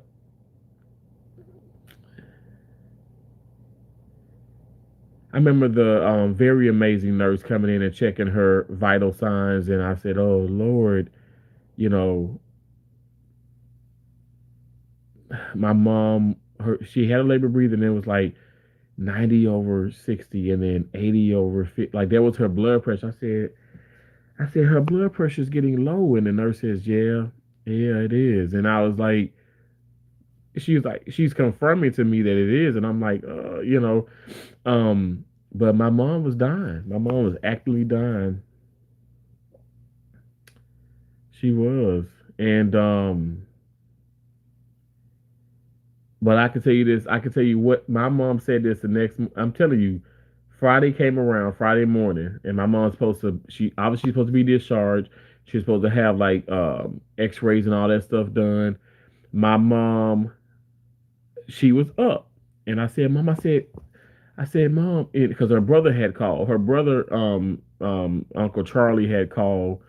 Now Uncle Charles had passed away a year after she had passed, and I want to say a year. I think a year. Yeah. Um, it's just devastating. But he had called and checked up on her, and I said, "Oh, she's okay. You know, she's doing okay." Then when I got off the phone, I said, "Mom," I said, "Your brother called." She said, "Oh, okay." Um, and then I said, you know, the as the one of the other nurses was because it was a training shift. The other nurse was coming in and giving her pills because she had to take these pills. I said, "Mom, how do you feel?" She says, "Boy, I feel good. Just keep the cover, like push it on down, you know, like just take the cover off me." She said, "But I feel good." So I pushed the cover all. I put the cover all the way down to her feet. The nurse comes in. My mom literally swallows the pills. She swallows the pills. So she was swallowing, you know. And I saw her. What was playing on the TV in the room was Fred Sanford and Son. See, we love that show. We love that show. And that was playing, and and yeah. Sure enough, my mom swallowed the pills. And I asked her again, I said, "You feel okay?" She said, boy, she says, "I ain't in no pain." And before, okay, so she had told me that, and this is real life story. I tell Keisha and Josie this all the time. I said, um, my mom was, she said it Wednesday. She was like, "Boy," she's like, "Give me your hand." She was like, "Thank you so much." I said, "Mom, you ain't gotta thank me." Because you know, my mom never liked for us to thank her. She was like, "It's my duty." I'm like, "Mom, this is my duty. I'm your son. I'm supposed to protect you. I'm supposed to help you." Because like I bathed my mom, I bathed my mom entire body. I made sure my mom was clean. I knew that she, you know, her feet, her hands are sensitive, like even like, you know, period. And my mom, when she would get those petties and manis and stuff, she only wanted certain people to cut her, you know, nails. And so I cut my mom toenails in the hospital. I cut her fingernails. Like I made sure my mom was so clean. The nurses were so impressed by me being a man, her son, and how well like I would do that. But also, yes, I have an extended background in surgery in the medical field, right? And just nursing care and all that. I have that background. But even before then, y'all, I remember I was 10, 11 years old changing Pampers and, you know, giving my, you know, my cousin a bath and just, I love to do that. I love to just, I want to make, you know, you got to think about it. Patients, and my mom was a patient, but patients, they put their trust into us healthcare providers. And of course, my mom, my mom knew I had her because I'm telling you, y'all, I let the look. I only had one situation at that damn hospital. It was my mom. She was just when she was being admitted. The nurse was like, "I'm not. This isn't my patient. I don't know where the hell the nurse is at. I don't have time for this. Like, oh, this is so irritating." I said, "Ma'am, if you don't have time because your relief is running late," I said, "you don't do this in front of the patient. You don't do this in front of the patient's family." I said, "I don't know what the fuck your problem is and stuff, but this is my mom on this table." I said, "This is my mom on this bed." My mom was looking at me. She was like, "Oh Lord." My mama knew I had her back. I said, "This is my mom on." I did say table though, but you know, it's my mom in the bed. I said, "This is my mom." I said, "And I don't care." And this goes for every other patient on this floor. Well, hell, even in the hospital. If you sit up here, if you're pissed and you're upset, you don't do that in front of people. You have that type of behavior. You have behind closed door to yourself. I said that's very disrespectful, and you could just get the fuck out if you don't want to be in here. And she was like, "Well, she said, well, I just can't." I said, "I don't care what you can't. What you're not going to do is be disrespectful to my mom, who is your patient. My mom is your patient. To your relief gets here. This your mom, my mom is your responsibility." And that woman stormed out. She started crying, and you know who came in? The charge nurse on that floor. My mom's on the fifth floor. That charge nurse came in.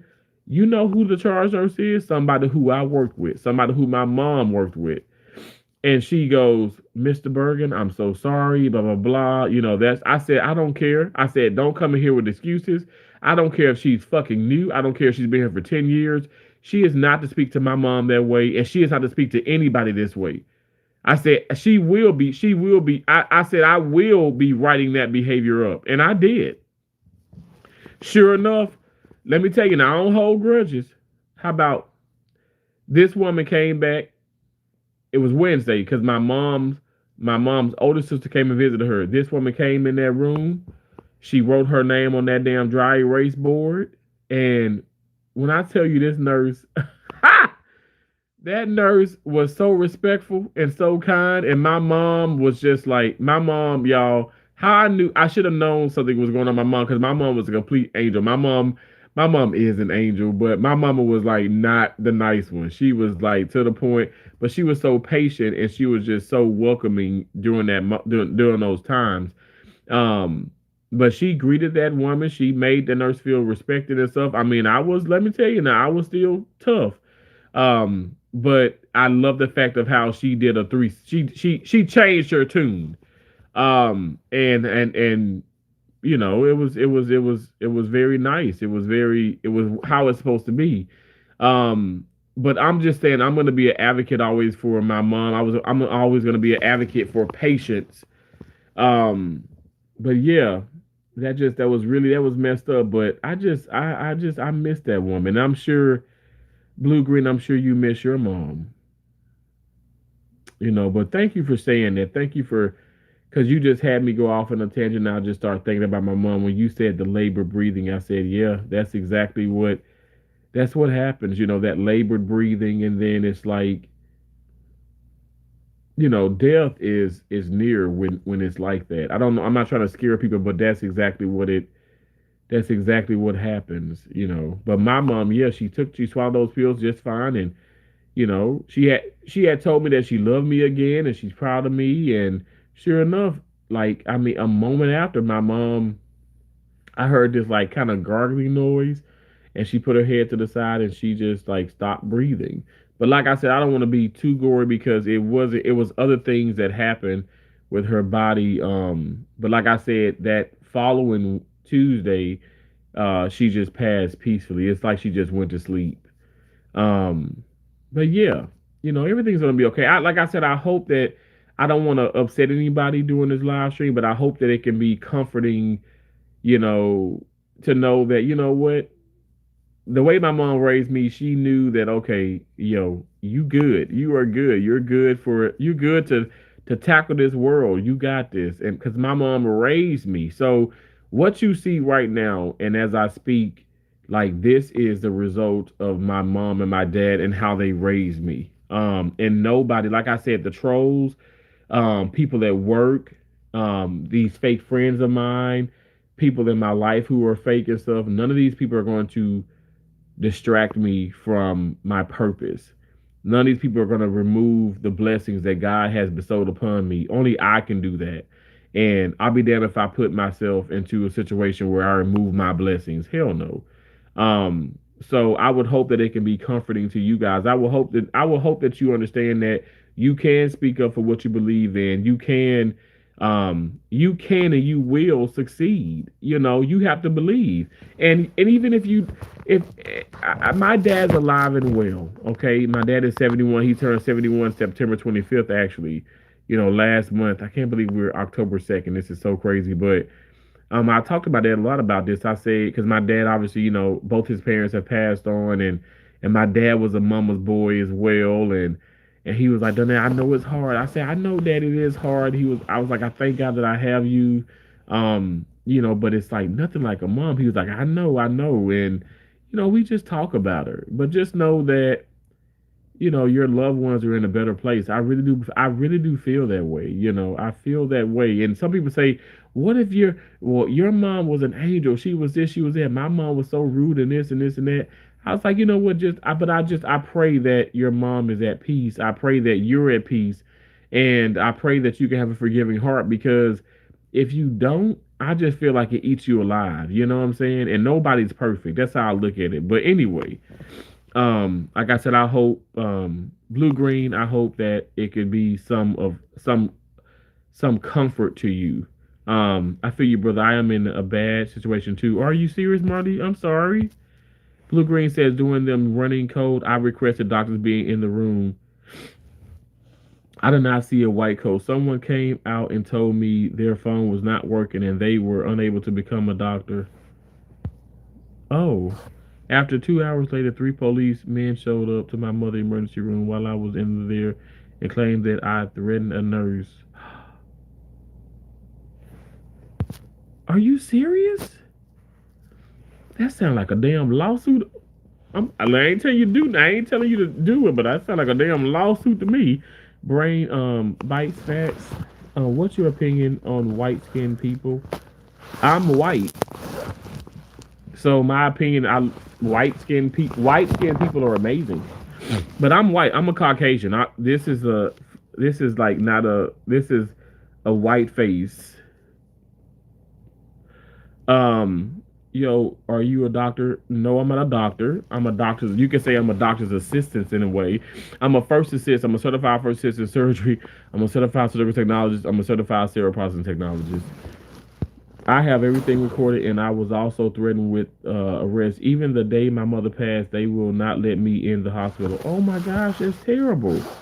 When I went back to the hospital on a day she passed security fan out very nice and apologetic and basically said they had no reason to kick me out, which I have recorded. Nurse Jackie, yes. Nurse Jackie. I've watched that. Yeah, I have. I sure have. I've watched that. Sean Beckett said womp womp. Oh, you saying womp womp because I'm talking about my mom passing away? Sean, or that's what you saying? Hey, Christy, how you doing? Welcome to the Christy's World. How you doing, Christy? Nice to see you. Nicholas Boss said, how absolutely dare you sit? Welcome to Christy World says hi. Thank you for saying hi. You so black. I can't see you, bro. Oh, because the light was off. Our Hugo Motor said, our black person can be white by soap or some whitening. Well, I'm white naturally. I'm 100% white. I have no black in me whatsoever.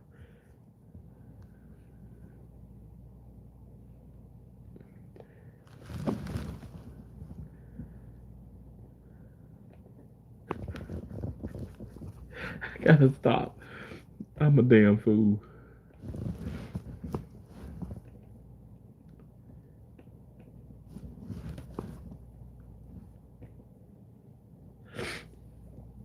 Thank you for the thumbs up. I appreciate y'all.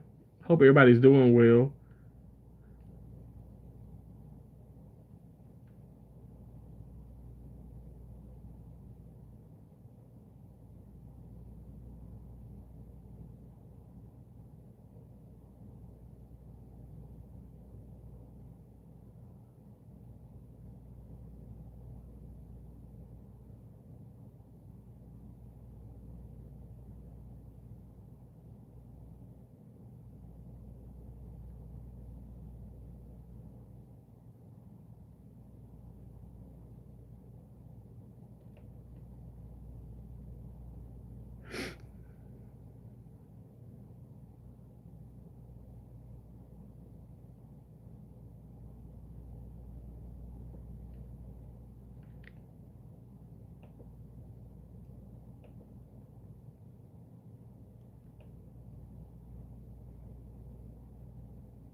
Did Bennett play Coco Golf?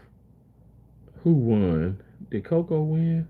If you live anywhere here on the map, we can get you a brand new 2025 heating. Yeah, Coco Golf came back. Sensational.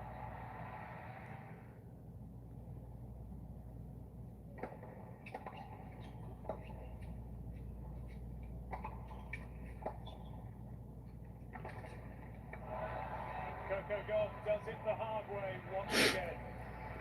Taken to three for the second match running. but she shows her champion-like brutality again.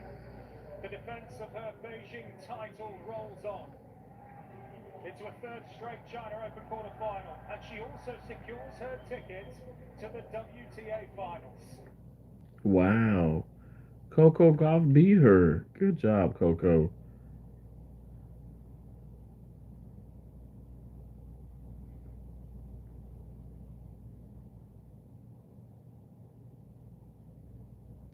Somebody says Coco seems like she is pressure play. She plays very well when she is about to lose. That's what Serena Williams does. Serena Williams is pressure player. Serena Williams have came back so many times and won the Grand Slams. That's to me that's bizarre. And we're talking about after the age of 30. Um okay, let me read this comment. God must have made you the most tan nigga. Oh Lord. TJ, that's hilarious. TJ Everso. I like your name. Blue Green says, do you think I can sue them? Hell yes. Please look, Blue Green, I know you don't know me. I know I'm just a streamer. But you talking to the wrong part. You better sue the hell out their ass. I don't know where you are, what state, what country, where you are, but if you're in the US of A, and if you know anything about Morgan and Morgan, call Morgan and Morgan. Google Morgan and Morgan because they are branched out in a lot of damn places, a lot of states through the country. I'm in USA, but I'm just saying, not trying to be funny and stuff, but that's a huge lawsuit. That's a huge lawsuit. That's a huge lawsuit. There's a lot of emotional distress that they caused. And especially if you say you have things recorded, but also there's recordings, obviously, you know, in the video footage, you know, in the hospitals and certain things of that nature. Like, but far as like being, you know, threatened to, you know, be arrested and kicked out. I mean, that's traumatizing. And you lost your mom too. I'm sorry, like, absolutely despicable. Despicable. It's defamation of character. I feel like there's miscommunication. But still, that's not a reason for you to be kicked out, especially in the time in which you were going. If you weren't threatening people and putting people life in jeopardy, there should be no reason you should have been kicked out. Now, if that's the case, if you were doing that, they do have to remove you from the hospital because you're putting other patients at risk and other patients' family members. But you were not a disgruntled person. But also, if you were, of course, I was like a damn nervous wreck. And so I did, you know, exit the room when they came in and, you know, started the code. But okay, my mom is dead on the table basically, and they're giving her chest compressions, okay, CPR, and I know what the hell that means because I've given CPR many times. I'm talking about I've given CPR outside of work, and I've given it a whole lot of times in the hospital.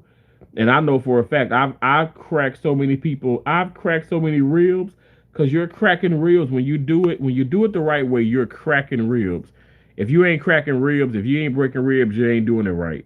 I'm just keeping it real. But anyway, literally, it's traumatizing. So they traumatize you.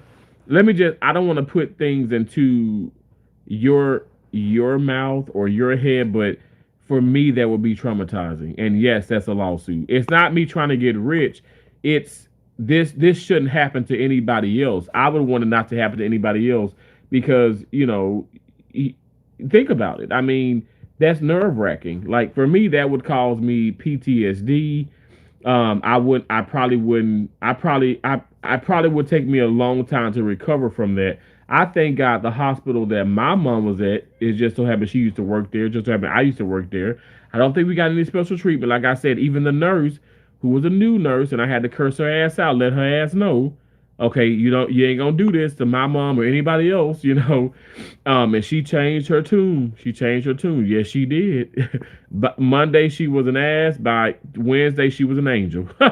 So it was like, wow. It was like, you know, it was ass and angel. It's incredible. The power of words. It's incredible. But yes, I'm not just saying this, but that is definitely a lawsuit.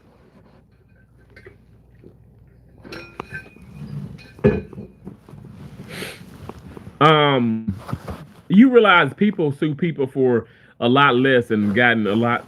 Have people have sued people for a lot less and have gotten big settlements because they don't want to take things to court, and so a lot of people settle. But yeah, that's definitely a lawsuit. I told me that recording in the hospital was illegal and it was a wiretap violation. Now I did cuss them out because I got very angry after they made me leave, and that. Let me tell you, that's understandable. It's okay to curse. It's I mean that's human nature. Rich City 1000. Good morning. What's up, Rich City 1000? That's Blue Green. That's understandable. I still feel like you can sue them. Let me Blue Green. Let me put it like this. I try to be, this gonna sound crazy and stuff, but okay, as an American citizen, you can sue somebody for looking at you crazy. Now, okay, would you win the case? That's a different story, depending on the damn attorney that you hire. But let me just say, you can sue somebody for anything. That's why I say we're in a world where it is corrupted because it's like, wow, I can sue somebody can sue me because okay, I made them feel this way, and it's like that wasn't my intentions, but that's what they can do. But honestly, that what happened to you is unacceptable, and it's up to you what you want to do, but you can sue. Um, Sandra Annie says hello from the Solomon Islands in the South Pacific Ocean. Wow. Well, hello. Thanks for coming in here. Blue Green said, yeah, they did not arrest me, but threatened me with arrest. Tell me to put my hands behind my back.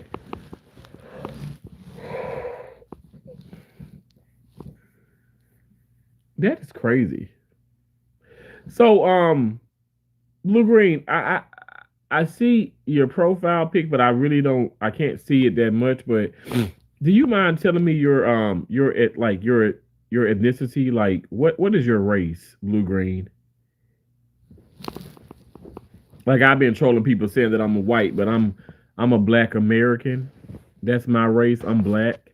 And I'm just curious as what's your race? Palestine forever said free Palestine. Fragilicious. Hello, thanks for coming back. Do you support Palestine? I do support Palestine. I do. I really do. America should not interfere between Israel and Palestine. Well, America's gonna interfere. America's gonna do that. You know why? Because we're a first world country, so we have lots of resources, and that's just what it is. At the end of the day, I'm sure President Trump is just, you have to make, you have to make peace with some people, and even from different countries. Okay, you said I'm black. Okay, so um, it's like I'm gonna be honest. Like, and I know some people are gonna be like, "There he go bringing up race again." But if somebody white did that, somebody white has done that. I've seen it with my own two eyes. I worked in 32 damn states. I've been to over 64 hospitals. Can't nobody tell me I don't know what the hell I'm talking about, okay? But I know for a fact I've seen a white person be disgruntled and do those things, and never was a police call. Damn show, like, never been threatened with an arrest. But and it's not me trying to attack white people. It's just the fact that what they saw was an angry black man, and Lord knows we can get angry and we can be disgruntled, but so can every other race.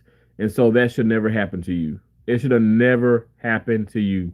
And so I definitely feel like as Beck said, go to sleep. I'm gonna go back to sleep, I promise. But I'm gonna be right back up because I gotta do an oil change. I gotta go run to the hospital. I'm gonna be playing some tennis today. I'm gonna be working today. I have so much on my schedule today. And this was like a impromptu live stream. But I guess I am a little tired still. But I got some great sleep. Um, but really, I'm tired of all the damn noise. I'm tired of all the fake people and the fake management and fake ass coworkers and people who want to be your friend and don't even know how to be your friend. I'm tired of stuff like that. But anyway, That's what that is about. In my opinion, I feel like okay, they saw you as a threat, and even that being said, that's just sad. It's sad. I mean, that's exactly what goes on though. They see us as a threat. They do. Um,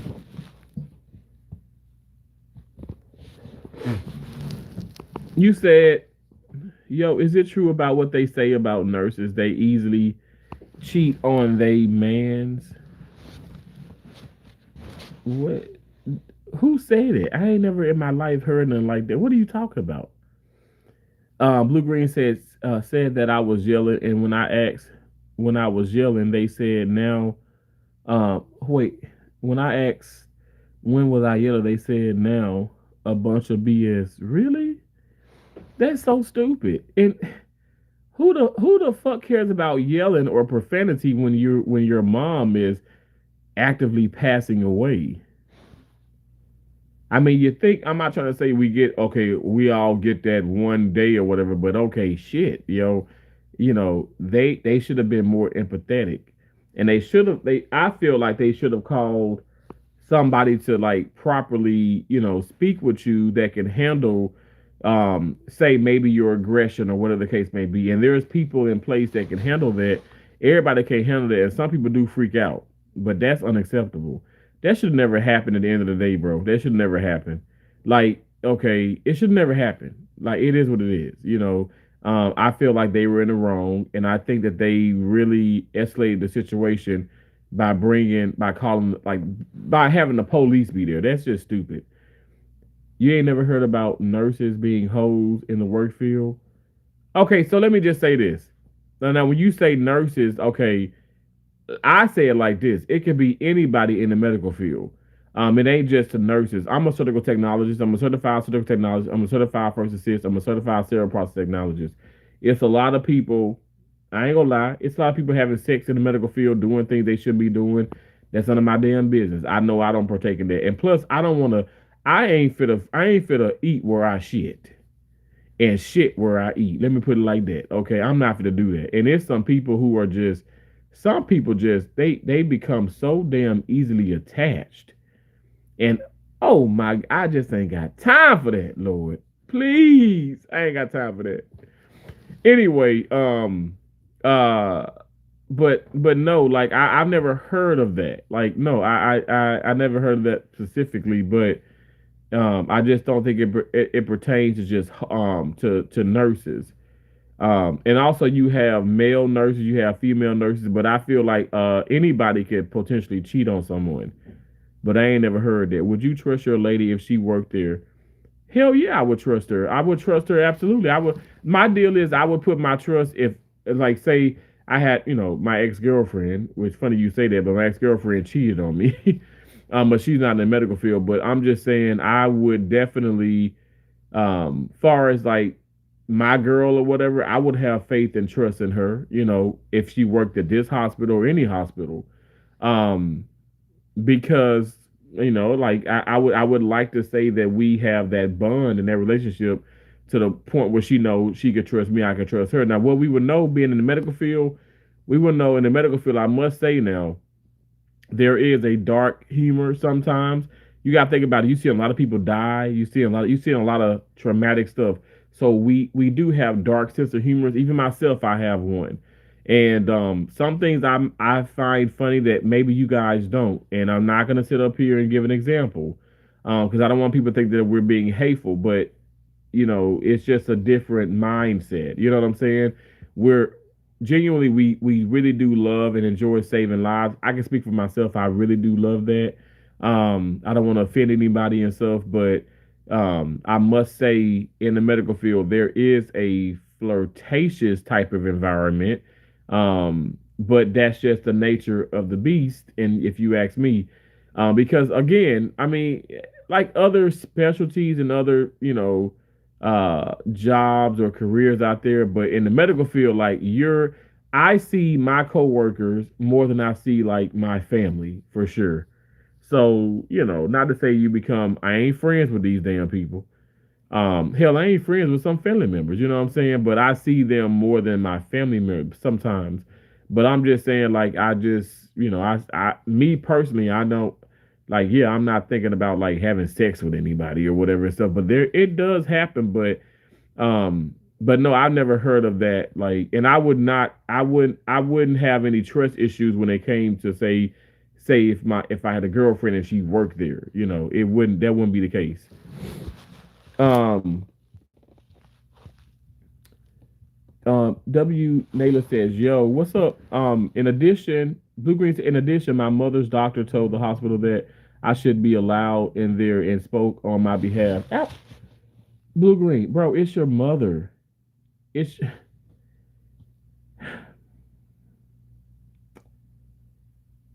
Let me just tell you this. I was in ICU, and there was lots of families in ICU. ICU is intensive care unit. My mom coded. They put like a central line, the A line, all those things in, and then they rushed her to the ICU because after they got her, heart back beating after 20 minutes of chest compression, which is like, I was like, Mom, you are such a beast. I said, you could have just go ahead and you could have just gone. You could have just went. And so I've had these conversations with my mom, like literally like she was like right here talking to me. I've had these conversations. My mom has came to me in my dreams many times and we've talked about so much. Like I'm telling you, yo, I don't know. It's a connection I can't express, but it's dead ass. I'm dead serious. And I know I may sound weird, but you can't tell me that it wasn't her. It's her. It's her. We literally had conversations. My mom even told me she had ginseng, she had Taxotere. Those are the chemo drugs. She only had two. She had 2 rounds. Like I said, she had ginseng and Taxotere. Taxotere to this day is linked to like permanent hair loss. My mom knew that my mom knew that she would lose her hair, but not like permanently if she, say she was alive. But sure enough, she ended up like uh my mom had a full head of hair when she passed. Now, this is where my sister was like, "Oh my gosh," because I had a dream. My mom came to me in my dreams. Now, at this time, the funeral home has her body, and my mom came to my dream. She said, "Donnell." I'm like, Mom, what? She's like, boy, my damn hair done fell out. I ain't got no damn hair. I said, what? And so it's like she's talking to me like my mom. I see like her, like physically, I see her, and she's talking to me, but her mouth isn't opening, and I'm hearing her thoughts.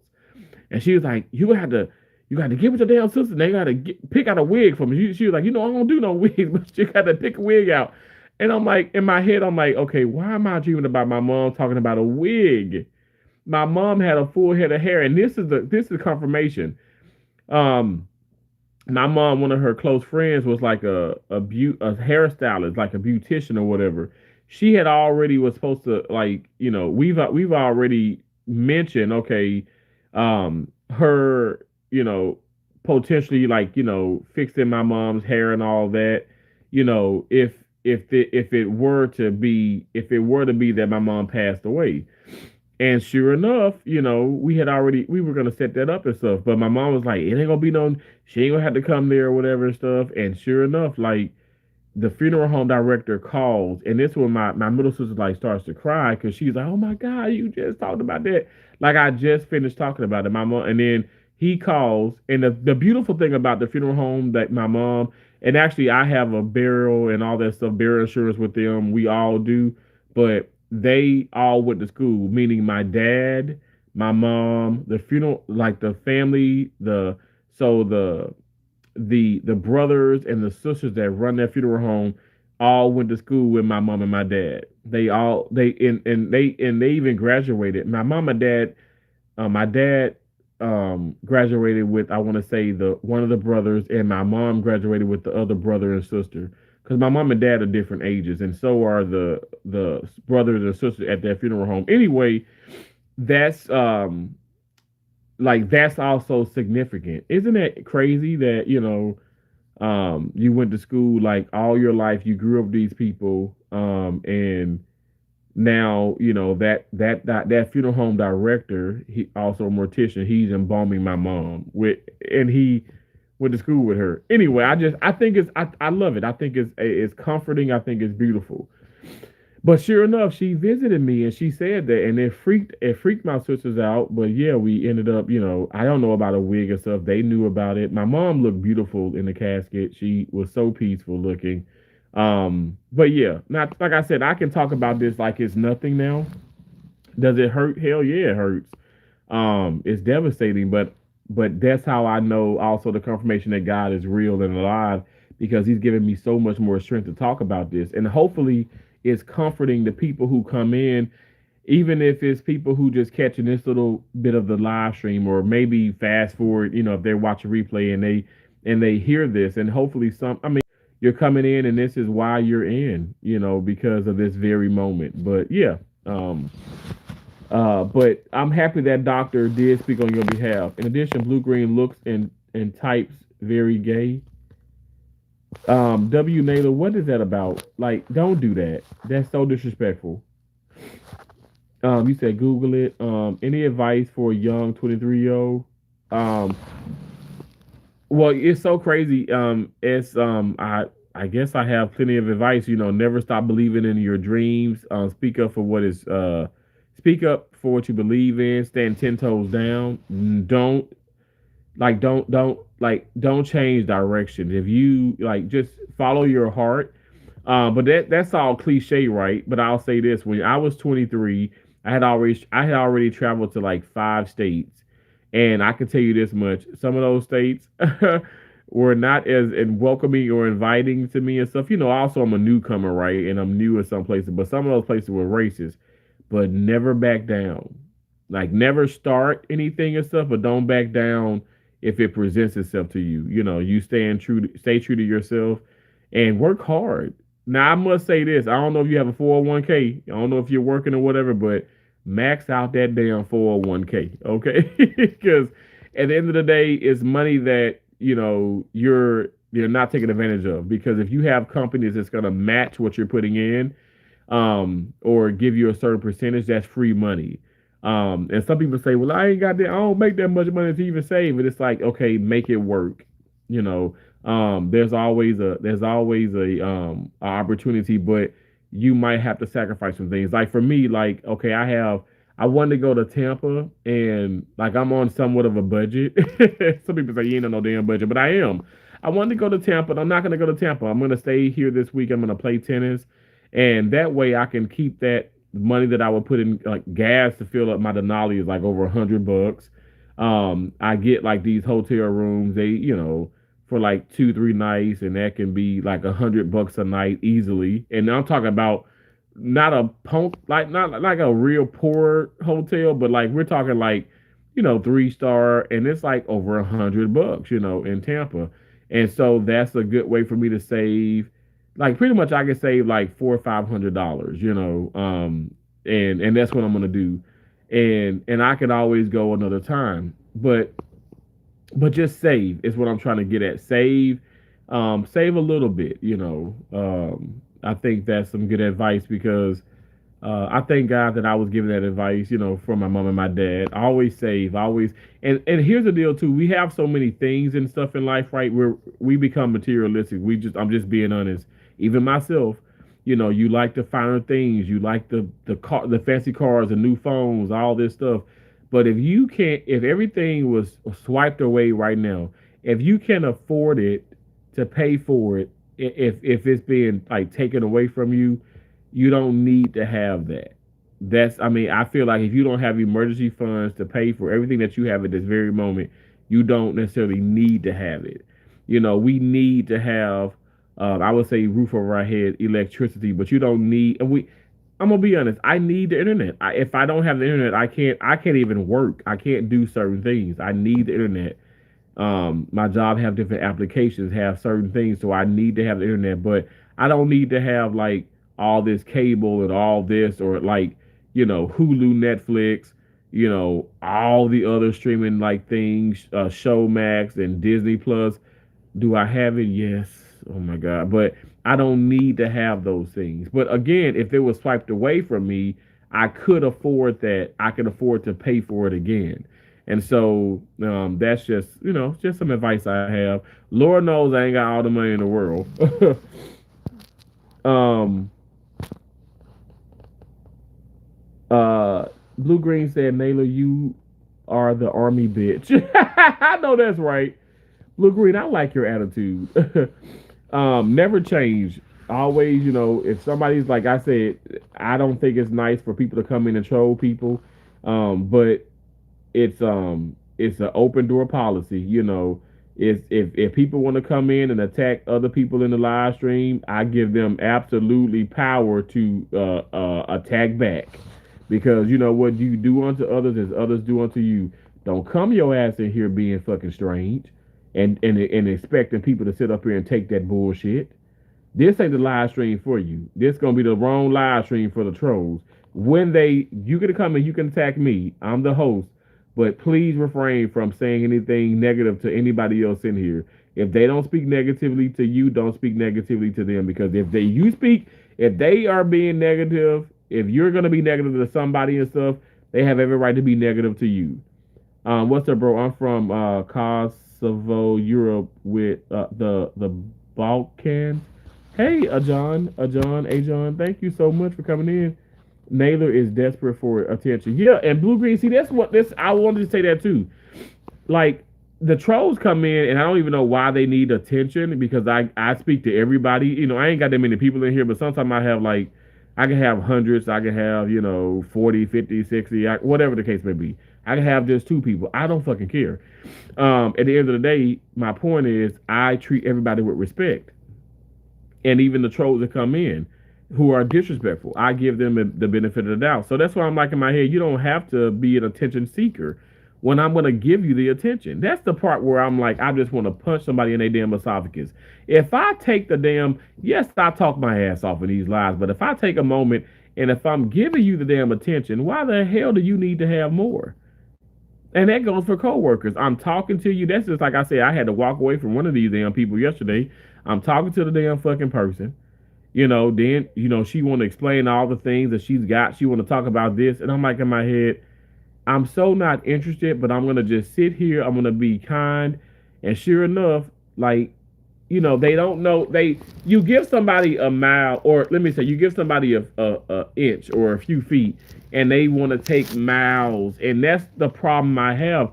See, that's why I don't want to be social with these damn people, because they don't know boundaries.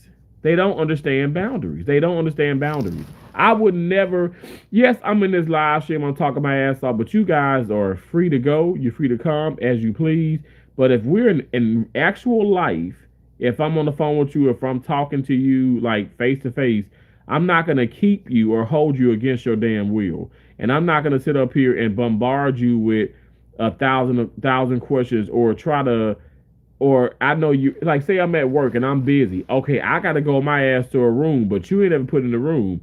Don't be a distraction to me because I got to go to a room and you ain't in the room. Like, don't say nothing to me. And people who do that, I'm telling you, my right hand of God, I just be walking off from them. So I know for a fact, I don't go into the locker. I go to the locker room, but I don't really sit. I never sit in the lounge. I stopped that years ago, like 15, 16 years ago. I stopped doing that. I'm not even kidding. Because it keeps down a lot of fuss on my part and a lot of discrepancies or whatever. And also it keeps me from cussing. It's keeping me from cussing somebody's ass out. Okay. I'm going to be very quite frank. It avoids somebody getting cussed the fuck out. That's what it does. So anyway, I don't understand why people they find it necessary because they're not in the room. So now you think you could just talk to me and give me this dissertation about life or what's going on. Ma'am, sir, I gotta go. So what I do is I just walk the hell off. So I know they're probably like, man, he is so rude. So when I was in the meeting yesterday, I said that to my manager. I said, listen, I know people probably saying Terrence is rude. His personality has changed. He's a mean person or whatever and stuff. They were like, oh no, we're not getting that. I said, listen, I don't give a fuck if you are. I don't give a fuck if you're not. I'm just telling you what I think. And what I think is what I know. What I know is a fact. I know people talk about everybody. You think that I'm dumb? I was raised by the most brilliant individuals in the entire damn universe. Can't nobody get nothing over on me. Like I know for a fact these people are talking about me. At the end of the day, it doesn't impact me if in a negative way or a positive way. Venus Williams said it just like she said it in a way. She put this so beautifully during a press conference. Y'all know Venus made her debut back on professional tennis, and she was kicking ass out there. And she says, and people talking about her and stuff, and they were, and so she's in a press conference. They were like, "What about your fans and people talking about you, and what about the people who are like the ones that are being negative towards?" She said, "Listen," she said, "I don't want this to come off the wrong way, but it doesn't it doesn't do anything for me. Like I can have somebody who's rooting for me and who wants me to win, or somebody who's rooting against me and doesn't want me to win." She's like, that's not going to impact my life either way. And she said, I won't allow it. She was like, so good feedback or bad is not going to impact my life in a negative way. And I said, I love that. Now watch. Now nobody has flipped that from my understanding, but I was like, in the as you go on and you talk and stuff, I'm like, are they gonna say that she was being mean towards her fans? Because she's not. She's just saying like you can root for me, but it doesn't change. She was like, it doesn't change the outcome. I'm in control of the outcome. Like it's how hard I play, it's how bad I want it. And and that's gonna be that's the formula of like winning versus losing. Not somebody cheering against you or somebody cheering for you. Cause she made a great point. She was like, there's people cheer for people all the time, they still lose. And there's people that are not being cheered. There people who are booing and not cheering cheering on the other player, but that player wins. So explain that. It's like it's just how bad you want it. And I said that's exactly the way that I try to put this. Like, cause I don't want to offend you guys, but at the end of the day, good or bad, it's not going to impact my life in any way. But yes, it feels good when you get good feedback or people come in being positive. But I'm just in my mind like I have to know my self worth. I have to know how much I'm appreciated. I have to know like how much I'm loved and how much I love myself. And I think that's where some people struggle with. In my opinion, I feel like people struggle with that. My mom had a bug in her hair. It was good. Hey bro, respect. Thank you so much. Just wanted to let you know Jesus loves you. I don't know what you have going through, but he loves you. Thank you so much, Skills Issue Gaming. God bless you. Turn to Jesus. I know that's right. Hey Num Fundu, how you doing? Piano normal. P Piana Mora. We can't be positive all the time though. I get that. I agree. I always do your name so bad. Can I call you Piana Mora? I think I probably said it right then. Ever been to Arizona? Yes. Oh my gosh, yes. I've been to Tucson. I've been to Phoenix. I've been to Glendale. Yes, I've been to Arizona. I love Arizona. I've been to Arizona many times, many times. And let me just say this: I worked in Arizona, but I've been to Arizona many times, meaning like pleasant stuff as well. But yeah, Arizona's awesome, absolutely. But definitely Tucson, Phoenix, and Glendale, three cities within Arizona I've been to. Love Tucson, love Glendale, love Phoenix. I love the area. Like I like that dry kind of heat. I'm from Mississippi, and so we have more of a humidity, and it's hot as hell. But I do like that dry. But also, like I've been on the West Coast, where I've been in California several times. When I was in Arizona, I would go back in California, Arizona, California, several times in a travel assignment. I travel. When I tell you, like, I have flown, I have done the bus, I have done cruises, I've done trains and all that and stuff. But the majority of the things I've done, I have driven the majority of my career, and I put miles and miles on a lot of cars. But yeah, I've been there absolutely. All things Key Nicole. Hey, how you doing? Thank you so much for coming back in. Good morning to you, beautiful. Thank you so much. Team No Sleep sent 100. Thank you for the gift. Thank you so much. God is love. God is forgiveness. God is love. I agree. God is love. God is forgiveness. God is love. God is good. God is everything. Do you know I Show Speed? Yes, I love I Show Speed. Fusion, I love I Show Speed. I Show Speed is amazing. I love him. Love watching he's major encouraging, inspiring too, because of consistency. But I love watching him, love Casanat, love CJ So Cool, Black Rambo, Chelsea Lynn, obviously Mr. Beast. Mr. Beast is like amazing. Um I really do appreciate a lot of these awesome streamers. I never in a million years thought I could do this. And become a verified channel on YouTube. I have my silver play button. I never thought that. I used to see that all the time. And I remember talking to another streamer and he just got his silver play button. And I was like, how do you feel? Like, he was like, bro, I would watch you so much. And I was like, I was thinking to myself, like, I don't think that I could ever get, I don't think I can reach like his status, like, to the point where I have 100,000 subscribers. I get this silver play button. But he was like, man, you inspired me. So yeah, I Show Speed. Those people inspire me big time. Um, Mikhail,